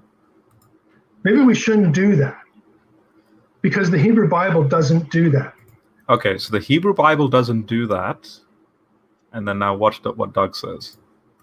Now, the Hebrew Bible doesn't do that except when it comes to, you guessed it, Yahweh. Okay, so except when it comes to, you guessed it, Yahweh. All right. But then Heiser then just says this immediately after Doug just says this. All right. Maybe we shouldn't do that because the Hebrew Bible doesn't do that. Now, the Hebrew Bible doesn't do that except when it comes to, you guessed it, Yahweh. Theology that we have that Yahweh, the God of the Bible, is unique, that doesn't come from the term Elohim or any other specific term. There you go. The theology of Yahweh being unique doesn't come from the term Elohim. Yeah, and Rob, one thing to point out here, if you listen, I think one of the problems is I think Heiser was using a double negative. So he was saying, we don't say that maybe we shouldn't do this. So he's saying that we don't say maybe we shouldn't assign a unique set of attributes to a term. So I think what he was doing there is saying, like, we don't say maybe we shouldn't, assign that a chair has 4 legs or something like that. I think that was the point he was making. If you listen to it back, I think Doug missed it, that he was thinking that Heiser was saying we shouldn't give a certain number of attributes to terms. But yeah, you're right. He's saying, like, we don't get Yahweh's specific set of attributes from the term Elohim, right? Mm-hmm. Yeah. Because you get, in fact, ironically, you get Yahweh's attributes from the very phrase Yahweh. Because it's the third person, it's not the first person, I am that I am. Like, you get those attributes outside the term. So then Elohim is attached to this being called Yahweh because the term is a quote-unquote place of residence term. So again, boom, just blew that out of the water as far as trying to box Israelites or Israelite religion into this, polytheist. You're polytheist, and you don't realize that sort of category. And yeah, what it comes from is that the biblical writers will say certain things about this Elohim that they won't say about any other. Who's this Elohim? God, Yahweh, God, capital G, that they won't say about the other. And they will, in fact, deny the things they say about this one Elohim to all the others. To all the other Elohims, spiritual beings, gods. And that's it. That's it, Doug. If only because what he just agrees on here, he's contradicted the rest of the stream prior. His stream. So I forget now what he says over here. Let's see what he says. But it's interesting how he's getting all excited because exactly what Heiser just said is exactly what I and Converse is saying, and obviously Heiser in all his other literature. And yeah, so he's getting at this bit, but let's see what he says. Let me be very clear. Michael Heiser does believe that there are many gods that exist, but only one. I'll steel man him here, but only one's worthy of worship. Only one is omniscient. Only one is omnipotent. Only one has created everything. But he does believe that there are other gods. Some of them are just humans who have died. Some of them are demons. Some of them are angels. But he also believes some of them are something else. I didn't bring up that clip. But he does believe that they're not just all dead, disembodied humans or angels or demons. He believes that there's another category. I could be wrong about that, but I think he does believe this. And remember what my question is. If the definition is the belief that many gods exist, if that's the definition of polytheism, are you a polytheist? The way he's talking now, it's kind of cryptic, but he's agreeing with that definition. And I will make it clear as mud in the next clip. So how he just defined it. In fact, the way Doug just regurgitated those 5 or 6 categories of Elohim actually proves Heiser right. You can't then box him and then in your same breath say that he's being cryptic and saying, oh, see, he's cryptically agreeing that he's a polytheist. Doug, do you realize in the space of just 30 seconds you've done multiple contradictions? You've like agreed with Heiser's definition, and then you're contradicting what Heiser's saying by then asserting that he's saying something he's not saying. Yeah, and My one head thing, is officially numb just thinking about the thought process of Doug's brain right now. Like, well, one thing that might help is that when we see the English term where God is being used there, the Hebrew term is Elohim. So when he says Heiser believes in many gods, it's like, if by that you mean the Hebrew term Elohim, that he believes there are many Elohim, then that is correct. But if you're equivocating on the term gods to mean what we see, the Father, like God in heaven, like the Creator, or just attributes just applied. Just throw attributes onto all these divine entities. Yeah. That have a type of engagement with the Most High. In other words, the place of residence, that they all occupy the same place of residence. Yeah, Heiser would like have to say, yeah, then we're all polytheists. You see, that's the point. Just again, I'm going to replay what Heiser says. I'm going to go back a minute or two, because Heiser clarifies by saying why the Israelites attribute this particular Elohim with a particular place of residence category to be unique, because the other gods are not like that. Therefore, just because there are other divine entities and other gods, you cannot then assert that they're polytheists. That's the point. Like, I think it's around over here. Let's see. That they won't say about any other. Now, the Hebrew Bible doesn't do that. Exceptions. We don't stop to wonder, well, maybe we shouldn't just a priori assign a specific set of unique attributes to a certain term. Maybe we shouldn't assign specific attributes to a certain term like Elohim. However, maybe we shouldn't do that because the Hebrew Bible doesn't do that. Now, the Hebrew Bible doesn't do that except when it comes to, you guessed it, Yahweh. Theology that we have that Yahweh, the God of the Bible, is unique. That doesn't come from the term Elohim or any other specific term. What it comes from is that the biblical writers will say certain things about this Elohim that they won't say about any other. Who's this Elohim? God, Yahweh. So notice this bit, Doug, if he's aligning with what Heiser's getting at, which is exactly what we've been saying, it completely contradicts the assertion that Heiser's polytheistic. God, capital G, that they won't say about the other. And they will in fact deny the things they say about this one Elohim to all the others. To all the other Elohims, spiritual beings, gods. So notice, I know Doug is sort of interacting here in this video, but I want everyone outside to see what Heiser just said. If the Israelite authors deny, they acknowledge other Elohim, but they deny the attributes regardless. Well, even if there's an inkling of an attribute that sort of has some type of connection with the Most High Elohim, or Elohim who's called the Most High.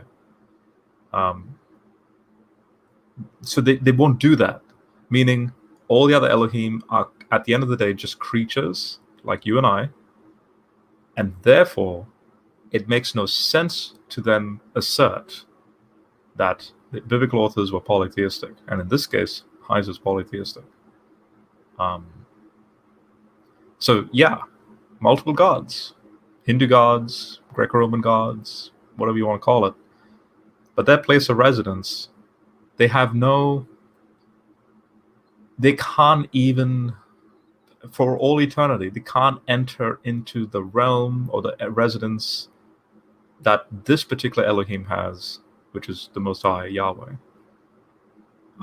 because they don't have the attributes of the Most High. That's the point. And that's exactly what Heiser is saying. But the way these Hebrew authors, or the authors of the Hebrew Bible, were very careful to align how Yahweh is in relation to the other gods.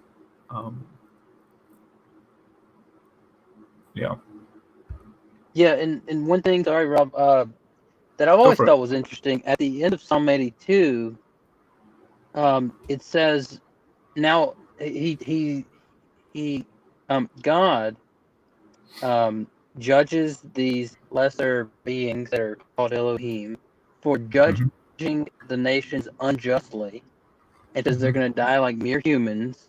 Then it says, the last thing says, "Oh, rise, O God, for the nations are your inheritance." Yep. Yeah, I just And put if on the you screen. look back at Deuteronomy 32, it says that God says that because the other nations would not follow him, he is allotting them under the rulership of these other gods, and that his inheritance is Jacob. You see here it says Jacob is his allotted portion, but Yeah. one of the terms that's used, the same thing, is inheritance. But in Psalm 82, the inheritance is the nations. And it's after he judges these lesser judges that are supposed to be judging the nations. So my thing, and I'll just run this by you because we all have our kind of like our own take, but I want to know if I'm incorrect, of course. My thing is that in God's foresight, he sees that like these judges over the nations are supposed to be bringing them back closer toward the Most High God. Yeah. And like I see that in some things, like for example, with the Hebrews, it's you reap what you sow. With in the Hindu religion, it's karma, which are very similar concepts, but Yeah. there are also concepts that are completely different and unlike anything the Hebrews would have cared for.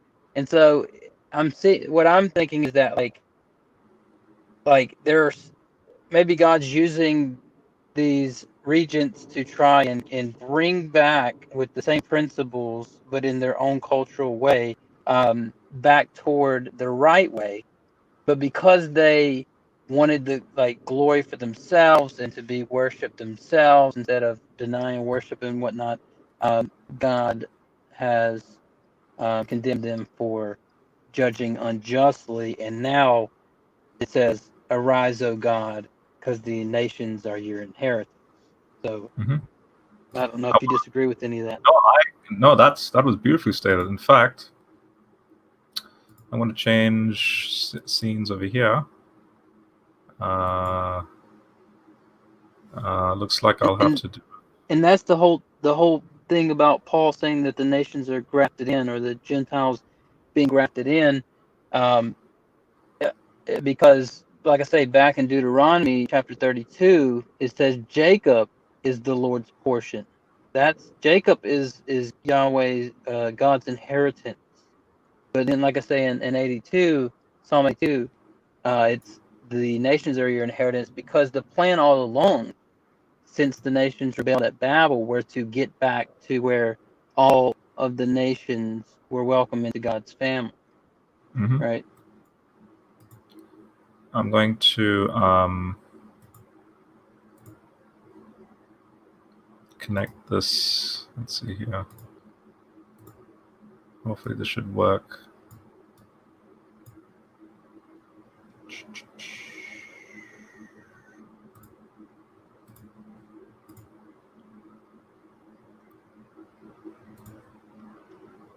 Also, while Yep. you're doing that, if you guys are interested, I had Rob on my channel to do.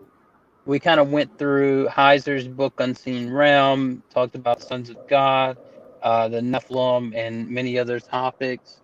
And Rob and I both gave our takes on that, and we're mostly in agreement because I think we had very similar.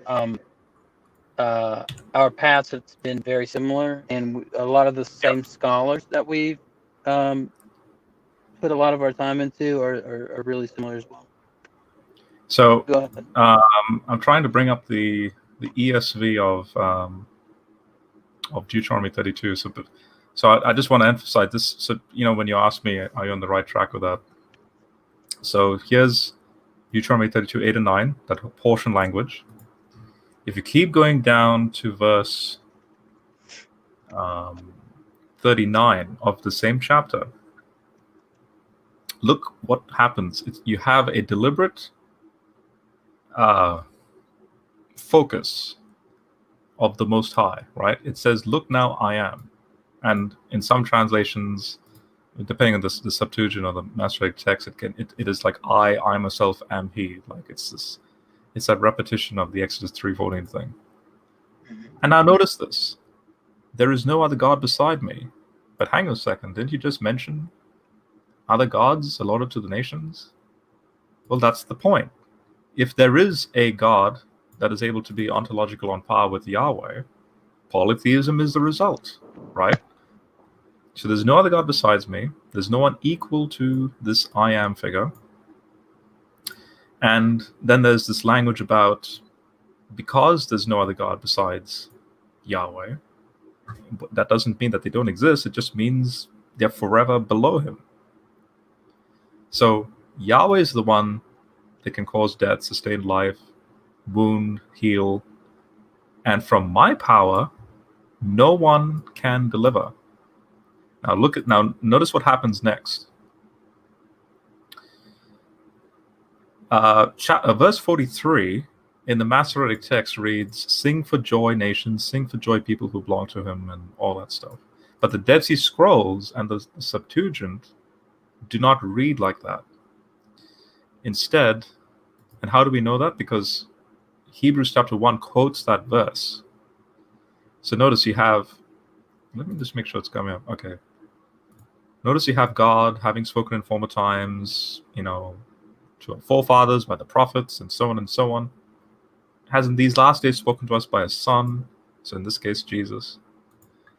And it's through Jesus that he made the universe, and he's able to hold everything, right? So he holds everything together by his powerful word. But notice verse 3, he is the reflection, he is the apogosma of God's glory, right? And the exact likeness of his being. So ontologically, Jesus is I and the Father are one, that type of language. Now check this out. The other gods, if polytheism is true, these next two verses don't make any sense. So again, this is Doug. This is a thought experiment. This is Doug having a discussion with Paul in the first century. So, hey, Paul, you're a polytheist. All Paul has to do is do what he does here. Look at what he says. "For to which of the angels," in this case you can say gods as well, because angels fit under the category of Elohim. So to which of the Elohim did Elohim, God, capital G God, ever say, "You are my son, today I've become your father"? So he's quoting from Psalm 2. Or again, and now he quotes from 2 Samuel 7, "Or again, I will be his father and he will be my son." And now check this out. Verse 6 is important. "And again, when he brings his firstborn into the world, he says, 'Let all God's angels worship him.'" Guess where this is from? By the way, Converse, can you see this footnote that's highlighted here that I brought up? Is this appearing in the, I hope it is. I don't think it's coming up. But see this number 6 over here. This footnote says, from the Septuagint of Deuteronomy 32:43. Because in Deuteronomy 32:43, the I am of verse 39, and hence the Most High of verse 8. So 43 says, all you gods worship the I am, because you are subordinate to him. This is not polytheism. So even the gods are going to worship the I am. And then Paul is connecting the I am there with Jesus, that even the gods of the nations, and in this case, you could say the angels, but still gods in the sense they are Elohim, they worship Jesus. So let all gods, angels worship him. And this is a powerful argument against the Jehovah's Witness. Jesus is not some archangel Michael or some creature. He is the Amen, the faithful one, the originator of God's creation. This is all Revelation 3:14. And the angels are worshiping Jesus.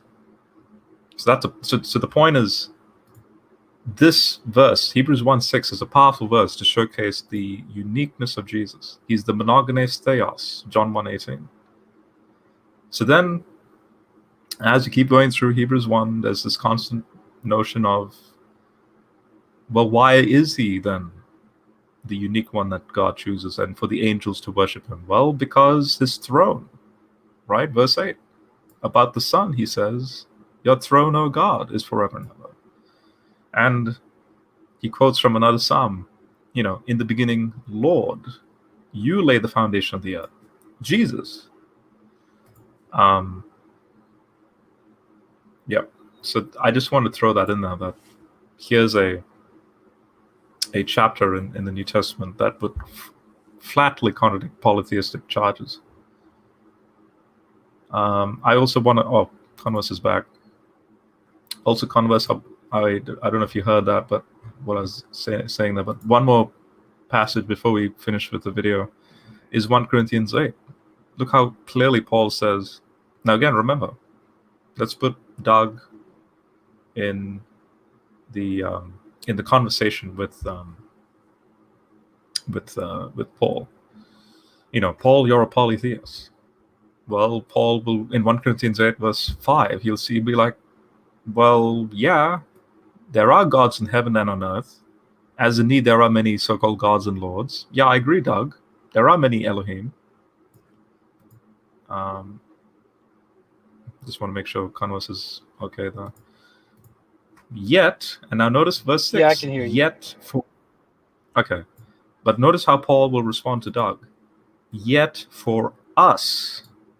He then takes the Shema, specifically the Septuagint rendering of the Shema, and then beautifully shows this, like he's like repeating the Shema twice.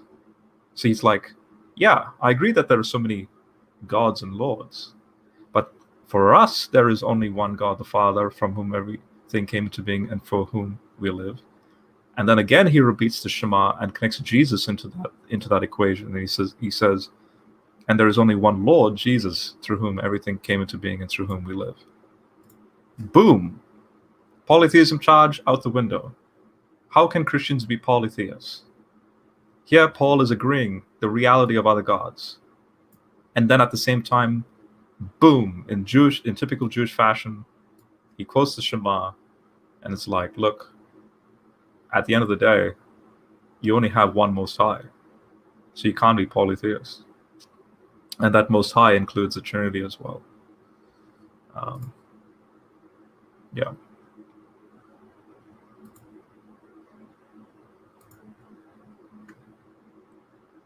I'm going to stop playing the video. And let me be very clear. Michael Heiser does believe that there are many gods that exist, but only one. I'll steel man him here, but only one's worthy of worship. Only one is omniscient. Only one is omnipotent. Exactly, Doug. Only one has created everything. Exactly. But he does believe that there are other gods. Some of them are just humans who have died. Some of them are demons. Some of them are angels. But he also believes some of them are something else. I didn't bring up that clip. But he does believe that they're not just all dead, disembodied humans or angels or demons. He believes. Yeah, and that's exactly what we just read from 1 Corinthians 8. Exactly. So you can't charge him as being a polytheist. That there's another category. I could be wrong about that, but I think he does believe this. And remember what my question is. If the definition is the belief that many gods exist, if that's the definition of polytheism, are you a polytheist? The way he's talking now, it's kind of cryptic, but he's agreeing with that definition. And I will make it clear as mud in the next clip. And here I am talking about attributes, omniscience, omnipotence, eternality. Those things are assigned to one Elohim of the bunch. Again, Elohim is just a generic term for a spiritual being. It's a generic term for a spiritual being that's translated in English as God. There are many Elohims. There are many gods. If you think I'm strawmanning him, hold your judgment when I play the next clip. That's all it is. Gotcha. There are many Elohim, but only one of those Elohim is Yahweh. Yahweh is an Elohim, but no other Elohim is Yahweh. You hear what he just said? Yahweh is a Elohim, but he's a special Elohim. Yahweh is a God, but he is the most high God. Okay, after 2 hours, I think it's evident to everyone. Yahweh is a God. Do you see now that like a God, and then he's not realizing that a Jew would be thinking Yahweh is the God, but then at the same time, Converse is back. Converse, let's see here. Okay, you are. Yeah, sorry, No, I had to switch to my computer. That's all right. So Doug has just, again, as usually, strawmanning Heiser, but I was just explaining to everyone. We've just explained what the word Elohim means in that Semitic context. It just means why would you label this entity as an Elohim? Because he's not a terrestrial entity, first and foremost. And therefore, in that non-terrestrial context, you still have creatures, although they're called Elohim, they're at the end of the day, they'll snap back and be a level playing field with you and I as terrestrial creatures, because the Most High is forever beyond. And I just quoted 1 Corinthians 8, verse 6, that clarifies that point. And so, for you to then go, Yahweh is a God, that just shows you're not understanding his point, and you've attached attributes to the word God. Yahweh is a God, just like all these other things are gods, and therefore now I've strawman Heiser, and therefore polytheism is a result. Like, Doug, pay attention. This is not hard, unless you have a certain agenda or bias going on. Should I continue with the video, or do you want to chime in? Oh, he's disconnected again. All right, video it is. That is not polytheism. Okay. It is not polytheism, which is totally against what my question was. My question was, if polytheism is defined, which I think it is in most people's vernacular, as the belief that many gods exist, has nothing to do with worship, are you a polytheist? Yes, it has everything to do with worship. Because the moment you fall into the category of worship, like Ocean does in his polytheism, boom. That just proves my point, proves Paul's point. The whole Shema, that when he quotes the Shema, he reformulates the Shema in light of Jesus and Yahweh. You constructed a straw man. You've constructed your own, whatever you've defined it, that apparently that is what Moses was thinking, or anyone in the ancient Near East was thinking. Unfortunately, that's not the case. Converse, I don't know if you can hear, but you're still... I can't add you into the stream. All right, there you are. There we are. Are you okay?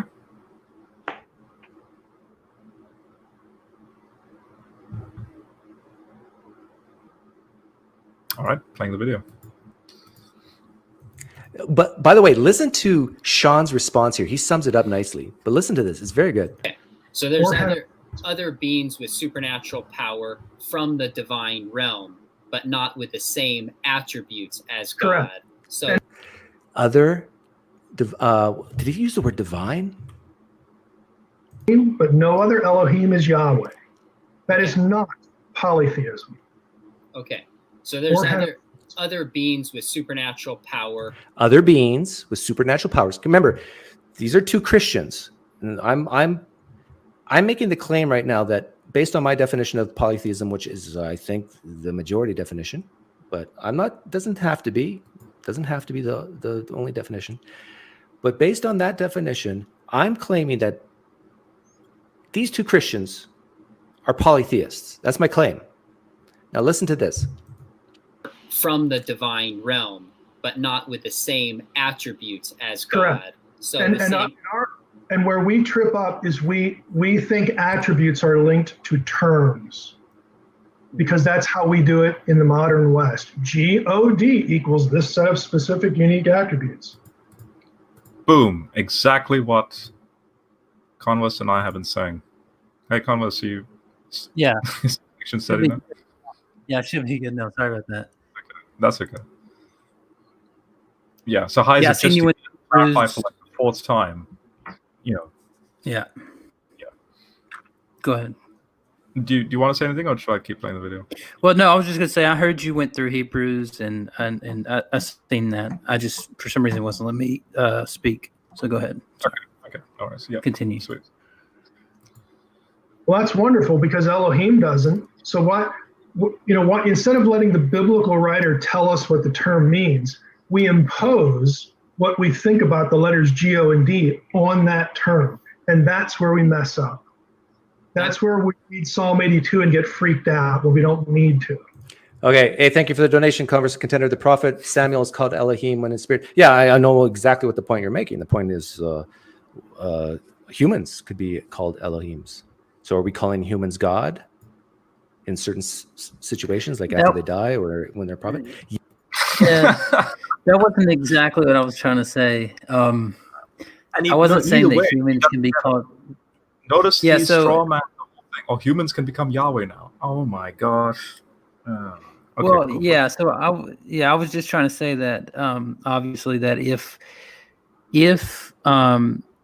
human not humans in our realm, but the dead Samuel's not body was resurrected, but his spirit was conjured up by the medium at Endor, and his spirit was called an Elohim. My point wasn't that is he also a god? It was that he is also an Elohim because he's a disembodied. His residence is of the disembodied, or what Heiser calls the unseen realm.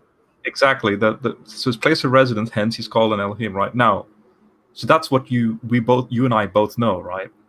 The fact that you even said that, even though without explaining it, right? It was a test. It was a test live in the moment to show Doug just didn't get it. And so therefore, here's the ultimate irony of this whole thing. The fact, and this is what Heiser brings up as well, the fact that Samuel is even labeled an Elohim, you mean to say an Israelite author, an Orthodox Jew, right, is going to be comfortable by going, yeah, Elohim means a specific set of attributes. By the way, I'm not saying that they make this argument. I'm saying I'm pretending to be Doug right now, right, and to realize the stupidity in this argument. The Israelite authors have attributes attributed to the word. Therefore, Samuel is ontologically on par with Yahweh.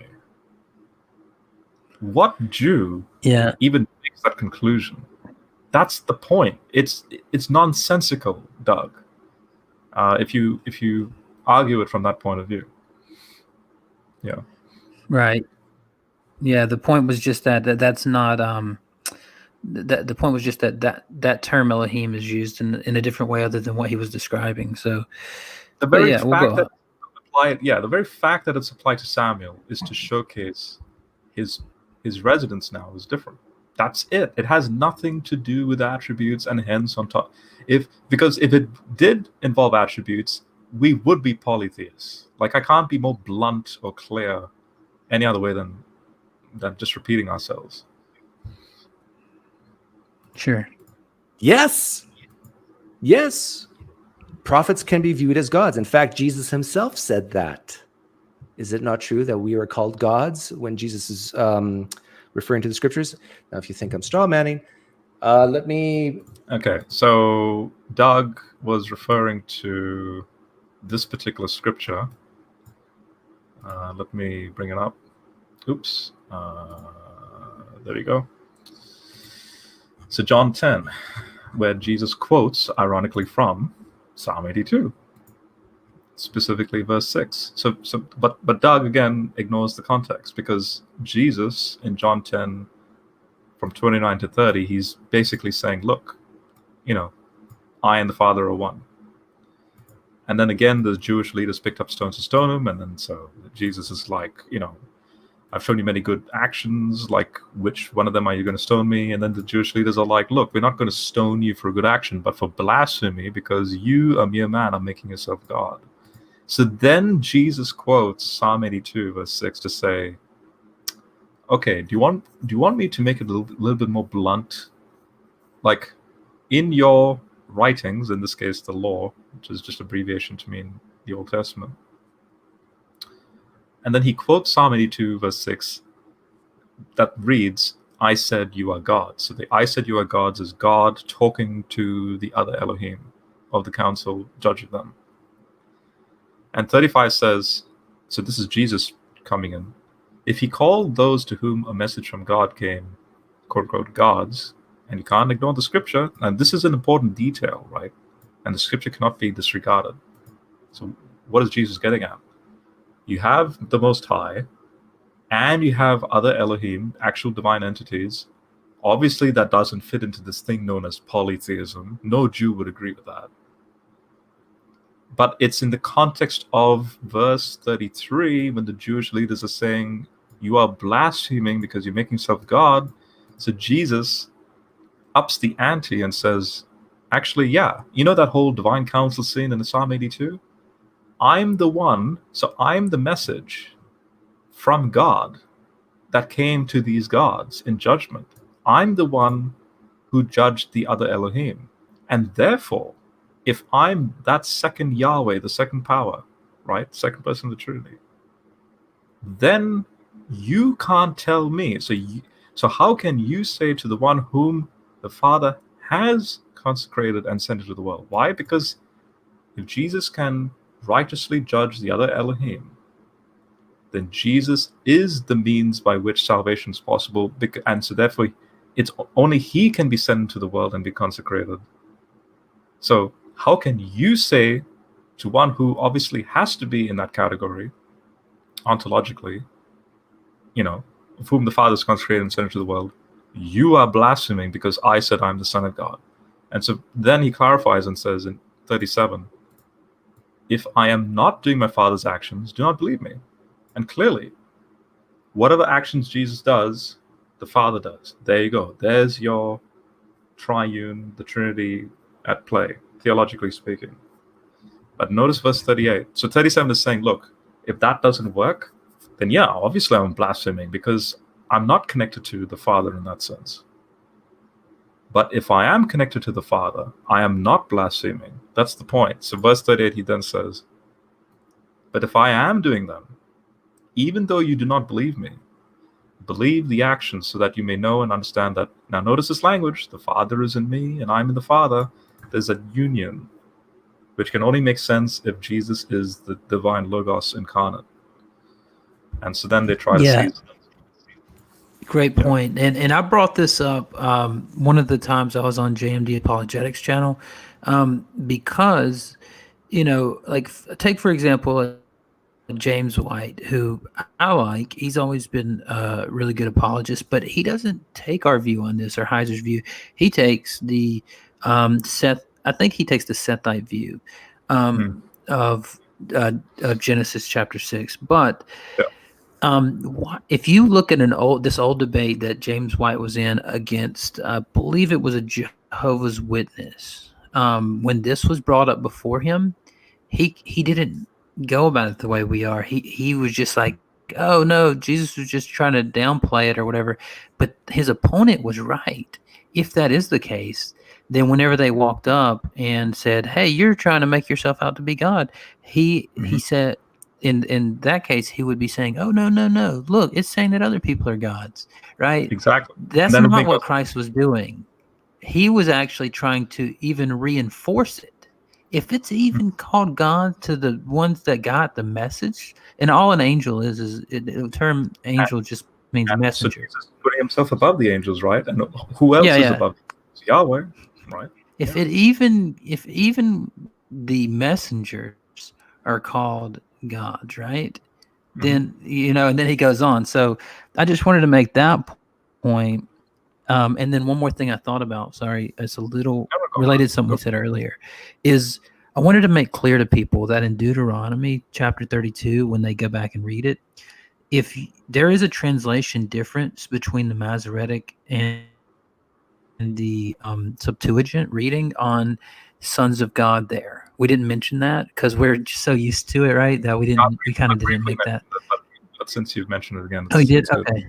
Well, yeah. So some translations will say God separated the nations at Babel according to the number of the sons of Israel. But the Septuagint says according to the number of the sons of God. And the Septuagint, as Heiser points out in his book, is almost always the superior reading for scholars. Yeah. Sorry, I just want to make that last point. But yeah, but you're right about this verse in John. All right, let's continue the video. Okay, remember how long it took him to answer that question. The question was, if you believe in many gods. Oh, Converse, how long did it take? Well, for us, it's taken us 2 hours, 22 minutes. Yeah. That they exist. Are you a polytheist? That was my question to him. And he hemmed and hawed and went around in circles. God of all. But what I'm suggesting to you is that your Bible presumes, the biblical writers presume, and the biblical text says that the gods are real. The gods, plural, are real. They are real spirit beings. Some of them are loyal to Yahweh, spirit beings loyal to Yahweh. We tend to think of them as angels. And Elohim doesn't mean God, it means a spiritual being. Keep listening, Converse Contender, keep listening. Now, you see, just quickly, since we were in Hebrews, chapter 1, notice what Heiser just said a moment ago. He said loyal, right? Some spirit beings are loyal, right? Now look at this. That's exactly what Paul says at the end of chapter 1 of Hebrews. These entities, see, but to which of the angels did he ever say, sit at my right hand until I make enemies of his foes? He's quoting Psalm 110, the whole Psalm 110, the two Yahwehs, the two powers. No other angel is in the slot of being the second power. And so then Paul, concludes the chapter by saying, all of them, all these entities that at the end of the day are creatures, because they're not the apogasma of God's glory. Only Jesus is, because he's the eternal Logos. So these other Elohim spirits, all of them are spirits on a divine mission sent to serve those who are about to inherit salvation, aren't they? Right? So that's the point. These entities, there's loyal spirit entities, and then there's disloyal spirit entities. That's the famous context behind Genesis 3, Ezekiel 28, Isaiah 14, all that whole rebellion thing that happened. Genesis 6 being those other types of rebellions. I don't know if Converse, if you wanted to clarify. Good point. Yeah, great point. Heiser specifically says, and these gods are spirit beings, some loyal and some not. So but he calls them spirit beings, right? Because he's just pointing out that their abode He's is of he's the literally verbatim quoting unembodied. Paul. He's verbatim quoting Paul, Yeah. like when he says those things. Yeah. And Doug just says, "Listen up, Converse." Right. So let's hear what he says. Maybe he's going to contradict me. Let's hear. Yeah. Comment on that terminology a little bit later. But they're real. Some of them are loyal and some of them are in rebellion, and they are hostile to God and his people. This is, pardon the pun, this is the genesis of spiritual warfare in Scripture. It has a very long history. And when the Bible says in verses like these, my list here, that Yahweh is the God of all gods. Converse contender, listen carefully. This is for you. The text means exactly what it says. I agree with that. Exactly. Yeah. Now, Doug, that was a big flop. Because when you see, like, for example, is it Deuteronomy 17, I think it is? Or is it, when it says God of gods is the Lord of lords? Is it Deuteronomy 6? Was it 30? I forget now. Yeah, here it is. Yeah, so Here it is. Do not follow other gods from the gods of the peoples around you, for the Lord your God who is among you is a jealous God, and so on. But then there's a deliberate phrase. It's either in chapter 17, where it's like, and God is the God of gods and the Lord of lords. It could be chapter 30. No, go for it. I'll look for it. But say whatever you need to say. I think it's chapter 17. Okay. Yeah, so I was just going to point out that, like, I agree with that they are real beings, Yeah. right? So that wouldn't have any. I think it's Deuteronomy chapter 10. I Is could it 10? be wrong. I think it's 10. 7. Yeah, let me check. Yeah, so he even says again spiritual. He says spirit beings, and then he says spiritual 17. warfare. Yeah. I'm sorry. It's Go ahead. 10:17. For the Lord your God is the God of all gods, the Lord of all lords, the great God, mighty and awesome, who does not show favoritism or take pride. So, Doug, are we polytheists? No, we're not. Are we monotheists? No, we're not. Do you see how this one verse affirms what Heiser's saying? The text is what it is, and at the same time completely deflates your straw man.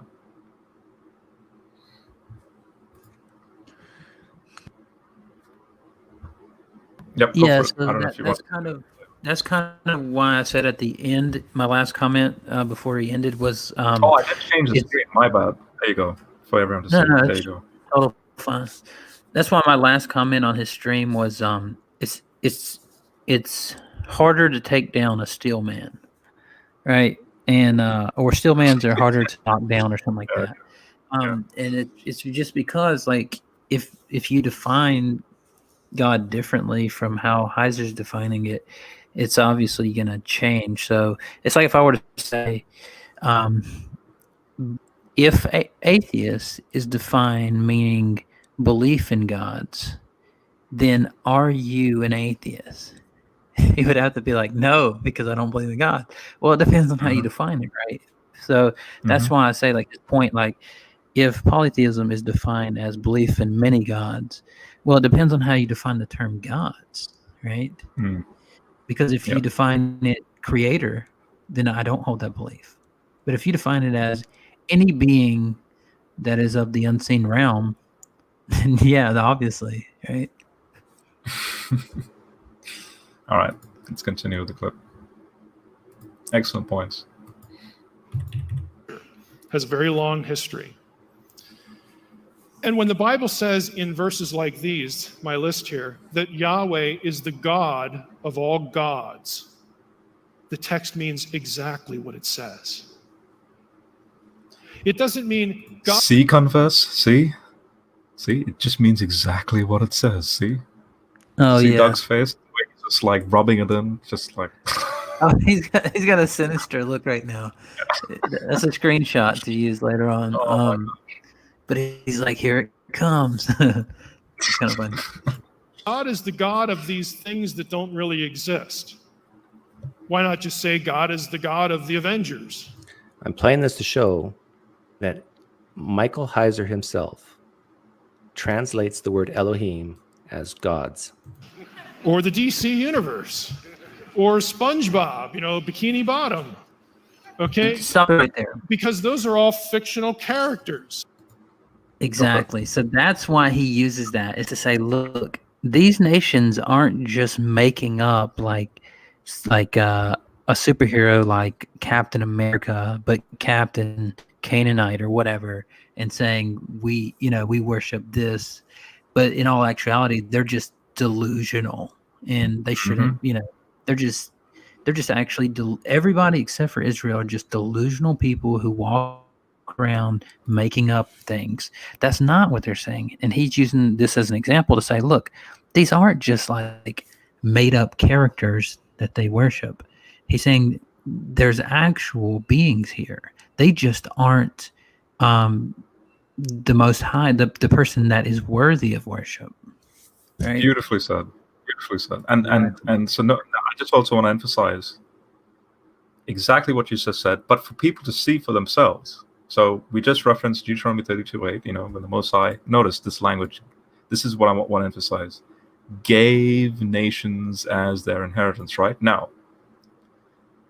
it's explicit in chapter 4. And Converse, you know exactly where I'm going with this, because in chapter 4, yeah, the same language used, this giving to the nations, verse 19. Do not gaze toward the heavens and observe the sun, the moon, and the stars, the entire array of the sky.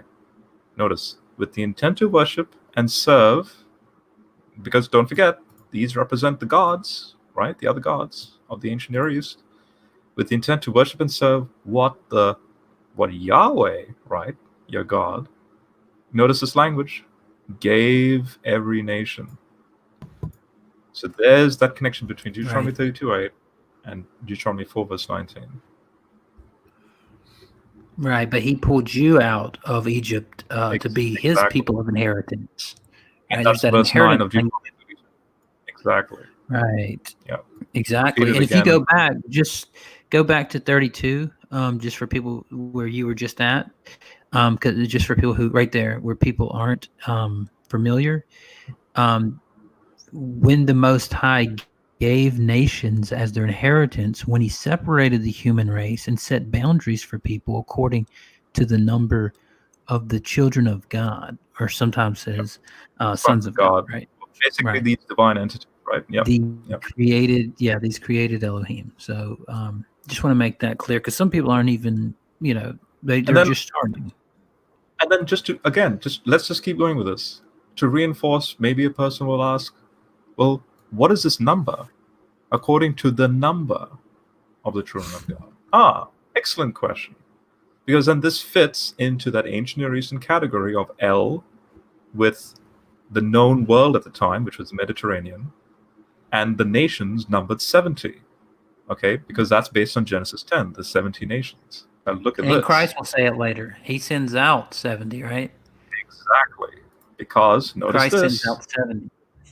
Luke 10, Jesus appoints 70 other disciples and was about to send them ahead of him in pairs to every town and place that he intended to go. Now look at this. Now notice this Yahweh disinheriting to the nations under the allotment under other gods, right? The mission of Pentecost is to bring back the nations, because remember, Satan said, bow down to me, I'll give you all the nations. And Jesus wasn't going to bow down, and he was going to get the nations, but without bowing down to Satan. And this chapter is beautiful because there's a deliberate connection with the 70, right? Appoint 70 other disciples, send them out to the nations. Jesus says the harvest is vast, but the workers are few. But don't worry. Ask the Lord of the harvest to send workers out into the harvest, and so on, right? Now notice this language, or this terminology. I am sending you out like lambs among wolves. Now the wolves here, Jesus is going to clarify what these wolves are. This is not just human, kind of like to quote Paul in Ephesians 2, we don't wrestle with flesh and blood, right? We're with principalities, powers, that sort of thing, right? So if you scroll down in Luke 10, look at what happens. The return of the 70. The 70 disciples came back and joyously reported. What's the first thing they say? Lord, even the demons are submitting to us in your name. The gods of the nations, at the end of the day, are fallen beings. They're still Elohim, but they're demons. And then Jesus is like slam dunk saying, look, exactly, because they're submitting to us in my name, submitting to you in my name, this is a declaration that what Satan tried to offer me in the wilderness, he has now fallen. I watched Satan falling from heaven like lightning. And look, I've given you the authority to trample on snakes and scorpions and to destroy all the enemy's power. Now, who are these snakes and scorpions? Harking back to Genesis 3, right? The seed will crush the serpent's head, right? Because notice, these snakes and scorpions are then defined like this in verse 20. So stop rejoicing because the spirits are submitting to you. Notice that. Now Jesus is clarifying the wolves and the snakes and the scorpions. We're talking about a divine cosmic battle taking place. Harking back to these Deuteronomy 32, Deuteronomy 4, all these connections with the Tower of Babel and all that stuff. So Jesus is like, oh, I know you get all this. I know you're getting all like really overjoyed with this cosmic warfare thing going on. And it's fine for you to get all excited about that. But there's something even more important than even that, and that is rejoice because your names are written in heaven. So at the end of the day, right, all this beautiful, like amazing stuff about the gods of the nations, blah blah blah, like this to us, it sounds like, whoa, this is really awesome.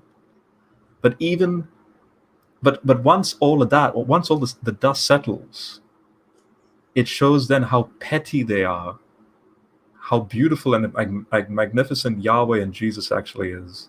And therefore we should focus on the names written in heaven, on that, all that stuff that you see in later on in Revelation. And then that to us should be.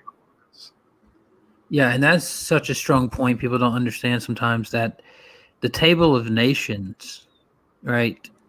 If you look at Deuteronomy chapter 32, when it's doing this retelling of what happened at Babel, it's saying that when God separated the nations, he separated them according to the number of the sons of God, right? And if you look at this number 70, and just to rephrase Sentinel here, Christ, there's 70 what you might call rulers or Elohim that are supposed to be governing these nations.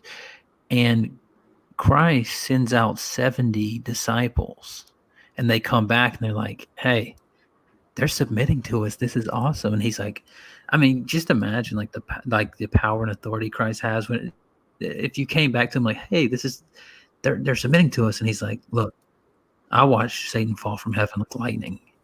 And I have given you authority, right? It's just so powerful. Language? Oh, sorry, Converse. No, finish your point. Well, yeah, and the lightning, you referring to how Satan can appear as an angel of light? Well, because Isaiah 14, the Hallel figure, that's the same. The Septuagint word for lightning, well, the Greek word for lightning is the Septuagint word for that appears in Isaiah 14. So it's like this shining figure. Well, we know it's Satan, right? The shining one, Genesis 3, blah blah. But also, there's the analogy is reversed. It's like it's ironic. He's a shining divine entity. He's the morning star, and yet the same usage, the same word to define who he is, just like lightning crashes to the earth, Satan has crashed to the earth. He's failed. Yeah, great point. And so I think that was a lot of people that are just getting started. That's something that you'll come back to at some point, but that's, we'll go back to the clip, but certain things like this, it's like not a whole lot of people are talking about it. So I just want to quickly show. Yeah. I'll end it now. But I just want to show for anyone who wants to see how Paul then engages with this. Remember when to Damascus Road, Paul sees Jesus. Go to Acts 26 in your own time and read Paul's account in Acts 26, verse 15 down to 18, just before Agrippa. Oh, great point. Because over here, he repeats the same thing that you see in Luke 10, that verse 17, I will continue to rescue you from your people and from the Gentiles to whom I'm sending you. The Gentiles are the Deuteronomy 32 stuff. And verse 18 is, you will help them understand and turn them from darkness to light. And notice, and from Satan's control, because Satan controls the nations. Deuteronomy 32:8. And so for anyone out there, if you want to quickly go there in your own time, do that. Notice Deuteronomy 32 is just all over the New Testament. Right. That's and yeah. even Paul, if you track the places he went in his mission, Yes. right? Why did he have to get to Spain? Like, Exactly. So there are these interesting parallels that have Hebrew Isaiah roots. 66 mentions Spain. Tarshish. Yeah, exactly. Isaiah 6. Exactly. Yep. All right. It gives no glory to God to say he's better than a fictional character. Okay, I'm better than that. I made this exact same point, I think 2 or 3 years ago, when my most popular video is the Joel Osteen video. And just in passing, Joel Osteen says the Most High God. And I, in passing, made the comment, hey, Christians, are you sure you're monotheists? Are you sure? Because what sense does it mean the Most High God if there aren't other gods? And if there are other gods, aren't you polytheists? Now, I just said that in passing, and I tell you, the flack I got from that Joel Osteen video, it's like I had 40 some minutes of content, and with just like 2 minutes of it, it's like a lot of the comments were focused in on that. Wait, so is there anything we should pick up on that? Because honestly, I don't. Well, I would just say that, like, yeah, I would just say with primitive people, like when one of the nations were to say, "Oh yeah, but our God can do this," yeah, but we have the Most High God, right? It's denoting a position in which all other gods are created from, right? And I think again there may be an equivocation on this term, God, because in English it's kind of obscured a little bit. So that's the only point I really would like to make about that. I don't think it's just to be very brief on this because of time constraints. Is he saying that if we were to step into the Canaanite shoes, they'll be making the same arguments you and I make, but not use Yahweh as the name, but use... No, I don't think so. I think he's just saying, like, hey, look, if he is the Most High God, then that means there are other gods that aren't as high as he is, and therefore you're polytheist because you're admitting to other gods. Yeah, and that's a non sequitur, as we demonstrate. Yeah. But if, I'm just putting it out there, if Doug or anyone who may have thought this question is thinking, well, what were the other cultures thinking about their own gods? Surely they would have elevated their gods. But then that's a very easy question to answer. Look at the competition between the gods to then see who is most high, right? For example, Dagon. Yahweh is before Dagon. Dagon is cut in pieces. There you go. Yahweh wins. Jesus is victorious on the cross. Resurrection. Boom. That just completely demolishes all gods. I saw Satan falling like lightning. You can't just get any more clearer than that. Yeah. Yeah, I've been really interested in some of the pagan gods recently, just kind of studying their material. And unfortunately, their sources are very poor. And I don't mean that as an insult. I mean, pagans will admit to you, like, their sources are very, very poor. And, like, there's not, in a lot of these myths, there's not the ultimate creator of all things, God. There's some, like, for example, in Norse, my last time talking to Ocean, I asked him, I'm like, well, where is the like absolute creator of all things God? And he told me, well, that's not like our gods. That's closest thing to that is the Gununga gap, which is translated sometimes as the yawning void. And since I've been reading like the Poetic Edda and Snorri's version of his Edda, the prose Edda, they're very different, right?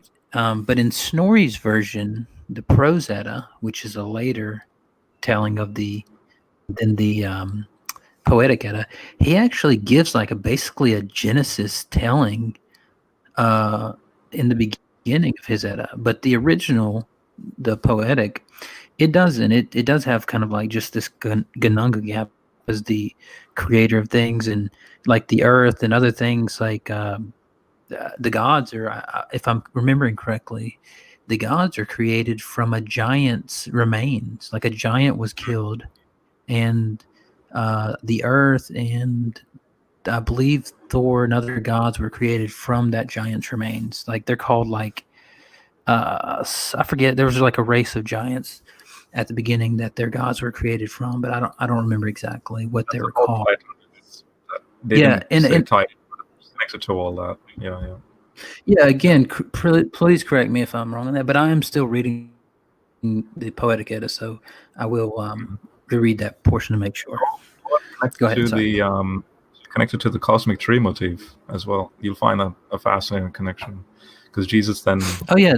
that a little bit, mustard seed, cosmic tree. Yeah. All right. Yeah, exactly. And every one of you are. So when it says Yahweh is By the way, God, I just want to emphasize the audience gets Heiser what he's saying, and they're just falling down into worship and glory and majesty. Yes, oh my gosh, yes, it makes sense. Hallelujah. And all Doug is doing is just smiling and strawmanning Heiser. I hate it. Sounds judgmental, but it just appears to me, Doug, that you do have an underlying agenda in how you approach these topics. out of all gods, it means exactly what it says. So that means there's more than one God. Now, this is where Christians freak out. They just like, I am No, they weren't freaking out. they were literally just praising God. imagining them clenching their fists, standing on a table, bouncing up and down with their face red. But God. Have you ever There's only seen one omniscient God, omnipotent. What? Sorry, have you ever seen a caricature, like in a newspaper? Are you familiar with that term? Yeah. So like a caricature is like it'll be like a president and like their head is blown up huge and they got a little bitty body but like huge hands or something like that. And that's what I picture is a caricature of a Christian like banging their fist on a table going, "What? How could this be in here?" You know what, Doug? We should do that, right? Just make a drawing, and Doug representing all Christians, and then the whole room is empty because where are the Christians that Doug is representing? No one's there in that room. God, creator God. Yeah, you can have all that. It's all yours. Grab it, wrap your arms around it, enjoy it. I'm not saying anything against that. I'm making one simple point that Heiser says over and over again, that Christians who agree with Michael Heiser,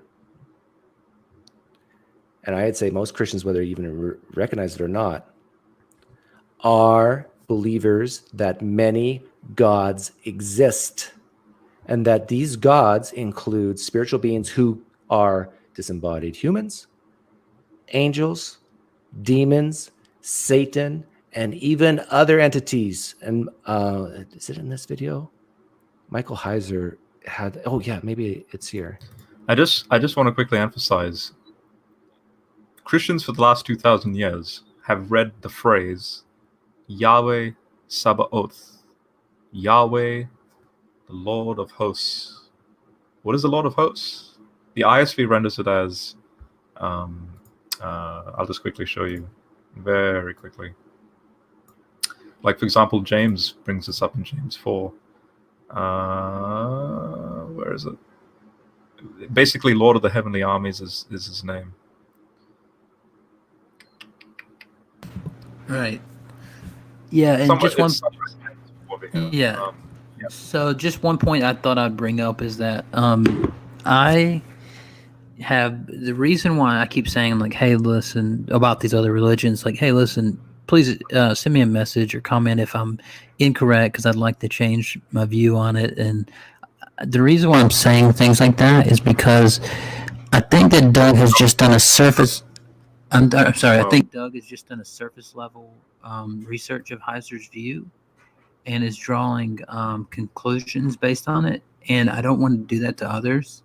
Religion. So I'm like, when I read something in a religion, I read what it's saying on the surface level, but then for all I know, there could be some other teaching from like a hadith or something that clarifies it that I was unaware of. So then I'm going to listen to what the adherent says and then go, oh, okay, I got you. I'll change, the way I'm representing it, basically. There's a phrase in James to show that James is a very Hebrew. James, the book James is a very Hebrew. It's you have to be a Jew, very familiar with the Old Testament to understand what James is saying, and he uses these very Hebrew-like terminology. So, for example, Lord of the Heavenly Armies. Who are these heavenly armies, by the way, Doug? That Christians well before Heiser have read and known about. Are they polytheists? Yeah. Anyway, that was a good point, Converse. Yeah.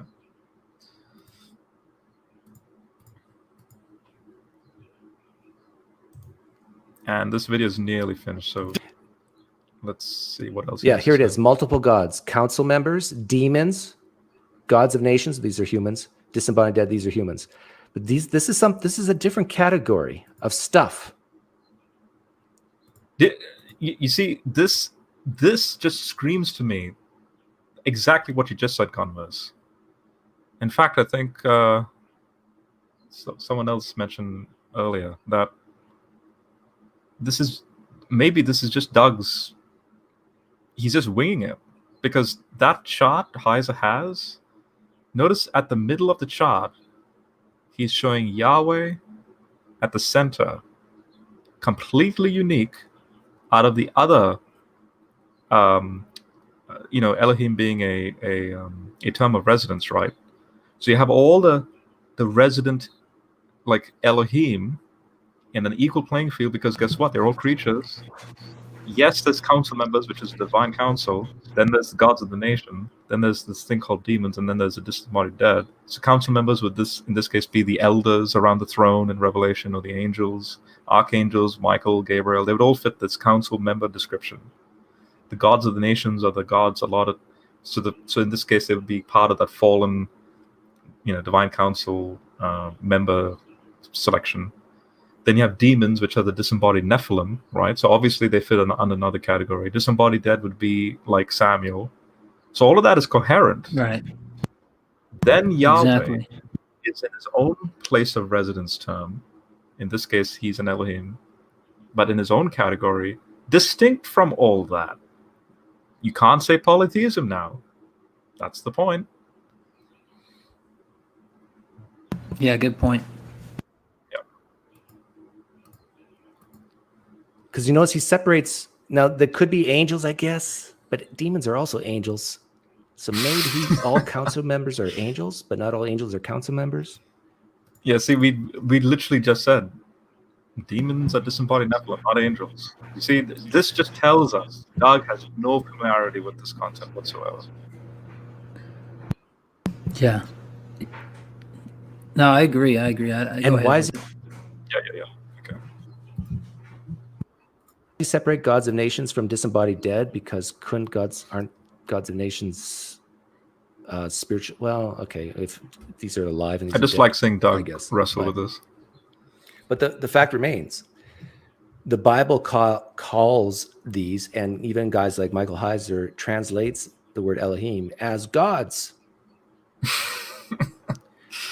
Oh my gosh. In the New Testament. says that Satan is the god of this world. Is that a mistranslation? No, Or it's not. should it be Satan is just a spiritual? It is a entity? legit translation, dog. Yeah, you know how many rappers have called themselves gods? It's like they're saying that they're the creator. No, they're just saying that like they are like in a status where people worship them, right? Like Kanye he had a song called "I'm a God," which I always thought was just terribly blasphemous, and I'm like, I don't know why you would want that to be the case, but all he meant by it was that his influence and power is up to the point where he has tons of people that just worship him, right? But now, obviously, I think he's seen his error in that. We'll see if that's the case. But yeah, that's if these gods are the gods in the same way that Kanye or somebody is, just have some type of power and worship. Okay, I just don't think it's a significant defeater to Christianity being monotheistic. Like an Orthodox Israelite. Oh my gosh, Samuel's an Elohim. Oh my gosh, our faith is in jeopardy. There's another Yahweh. It's just right. Yeah. So again, if you're ever talking to a Christian about this stuff, you have to pad their ego and say, yes, Yahweh is the top God. I got it. Yeah, the best creator, only special. Yeah, you have all that, but you are still polytheists under the definition that you believe many gods exist, but only one's worth worship. Doug has literally thrown himself under the bus. We're just repeating ourselves now. If we have to keep correcting. Right. Yeah. Sure. Yeah. That'll probably be good enough. I can stop there. Yeah. Yeah. I would just say that what his last point. If you give us everything that God's the only creator, he's the only one worth worship, and these lesser beings are nothing like him, they're totally apart, whatever, then it's just an English translation that you're it's like, you remember the old Jordan Maxwell thing where he was like son of God, S-O-N, and son of God, S-U-N, with the Egyptians. You see how that was taken? And then they're like, well, hold on, because son and son are totally unrelated in Hebrew and in the original language to Egypt. So there's no parallel except for in English.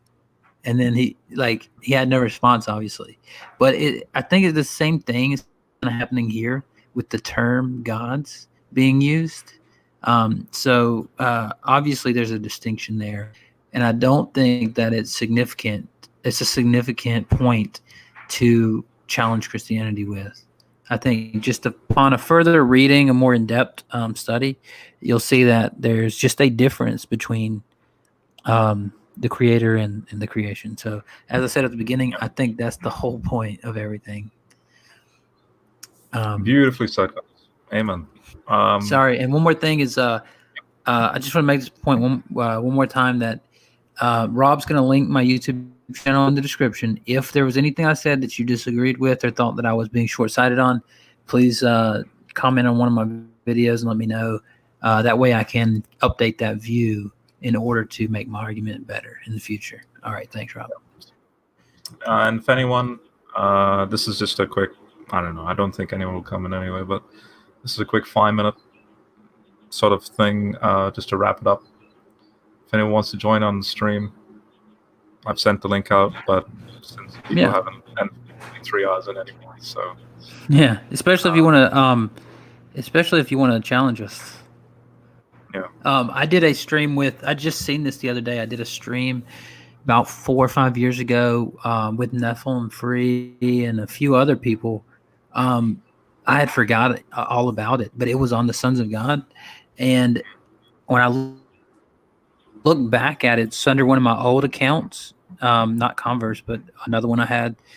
And it was like 3.5 hours long where I did nothing but just kind of took like questions like, if that's the case, then why do they say they gave a bad report about the land? And I'm like, well, giving a bad report about the land isn't the same as giving a bad report about the people. And, and we were just, so anyway, watching that back, I just thought, even after 4 or 5 years later, there still hasn't been any significant responses to it. In fact, I just want to. Oh boy, this is actually very important, and then we can end it.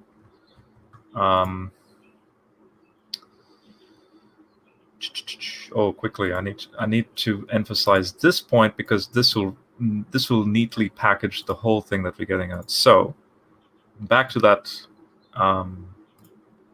that PDF. This is how Heiser ends his study, that study paper. Look at what he says. Monotheism, henotheism, monolatry, or polytheism. The inadequacy of modern terminology for Orthodox Yahwism, right? So then he goes, does the affirmation of the reality of other Elohim by the canonical authors disqualify Israelite religion as monotheistic?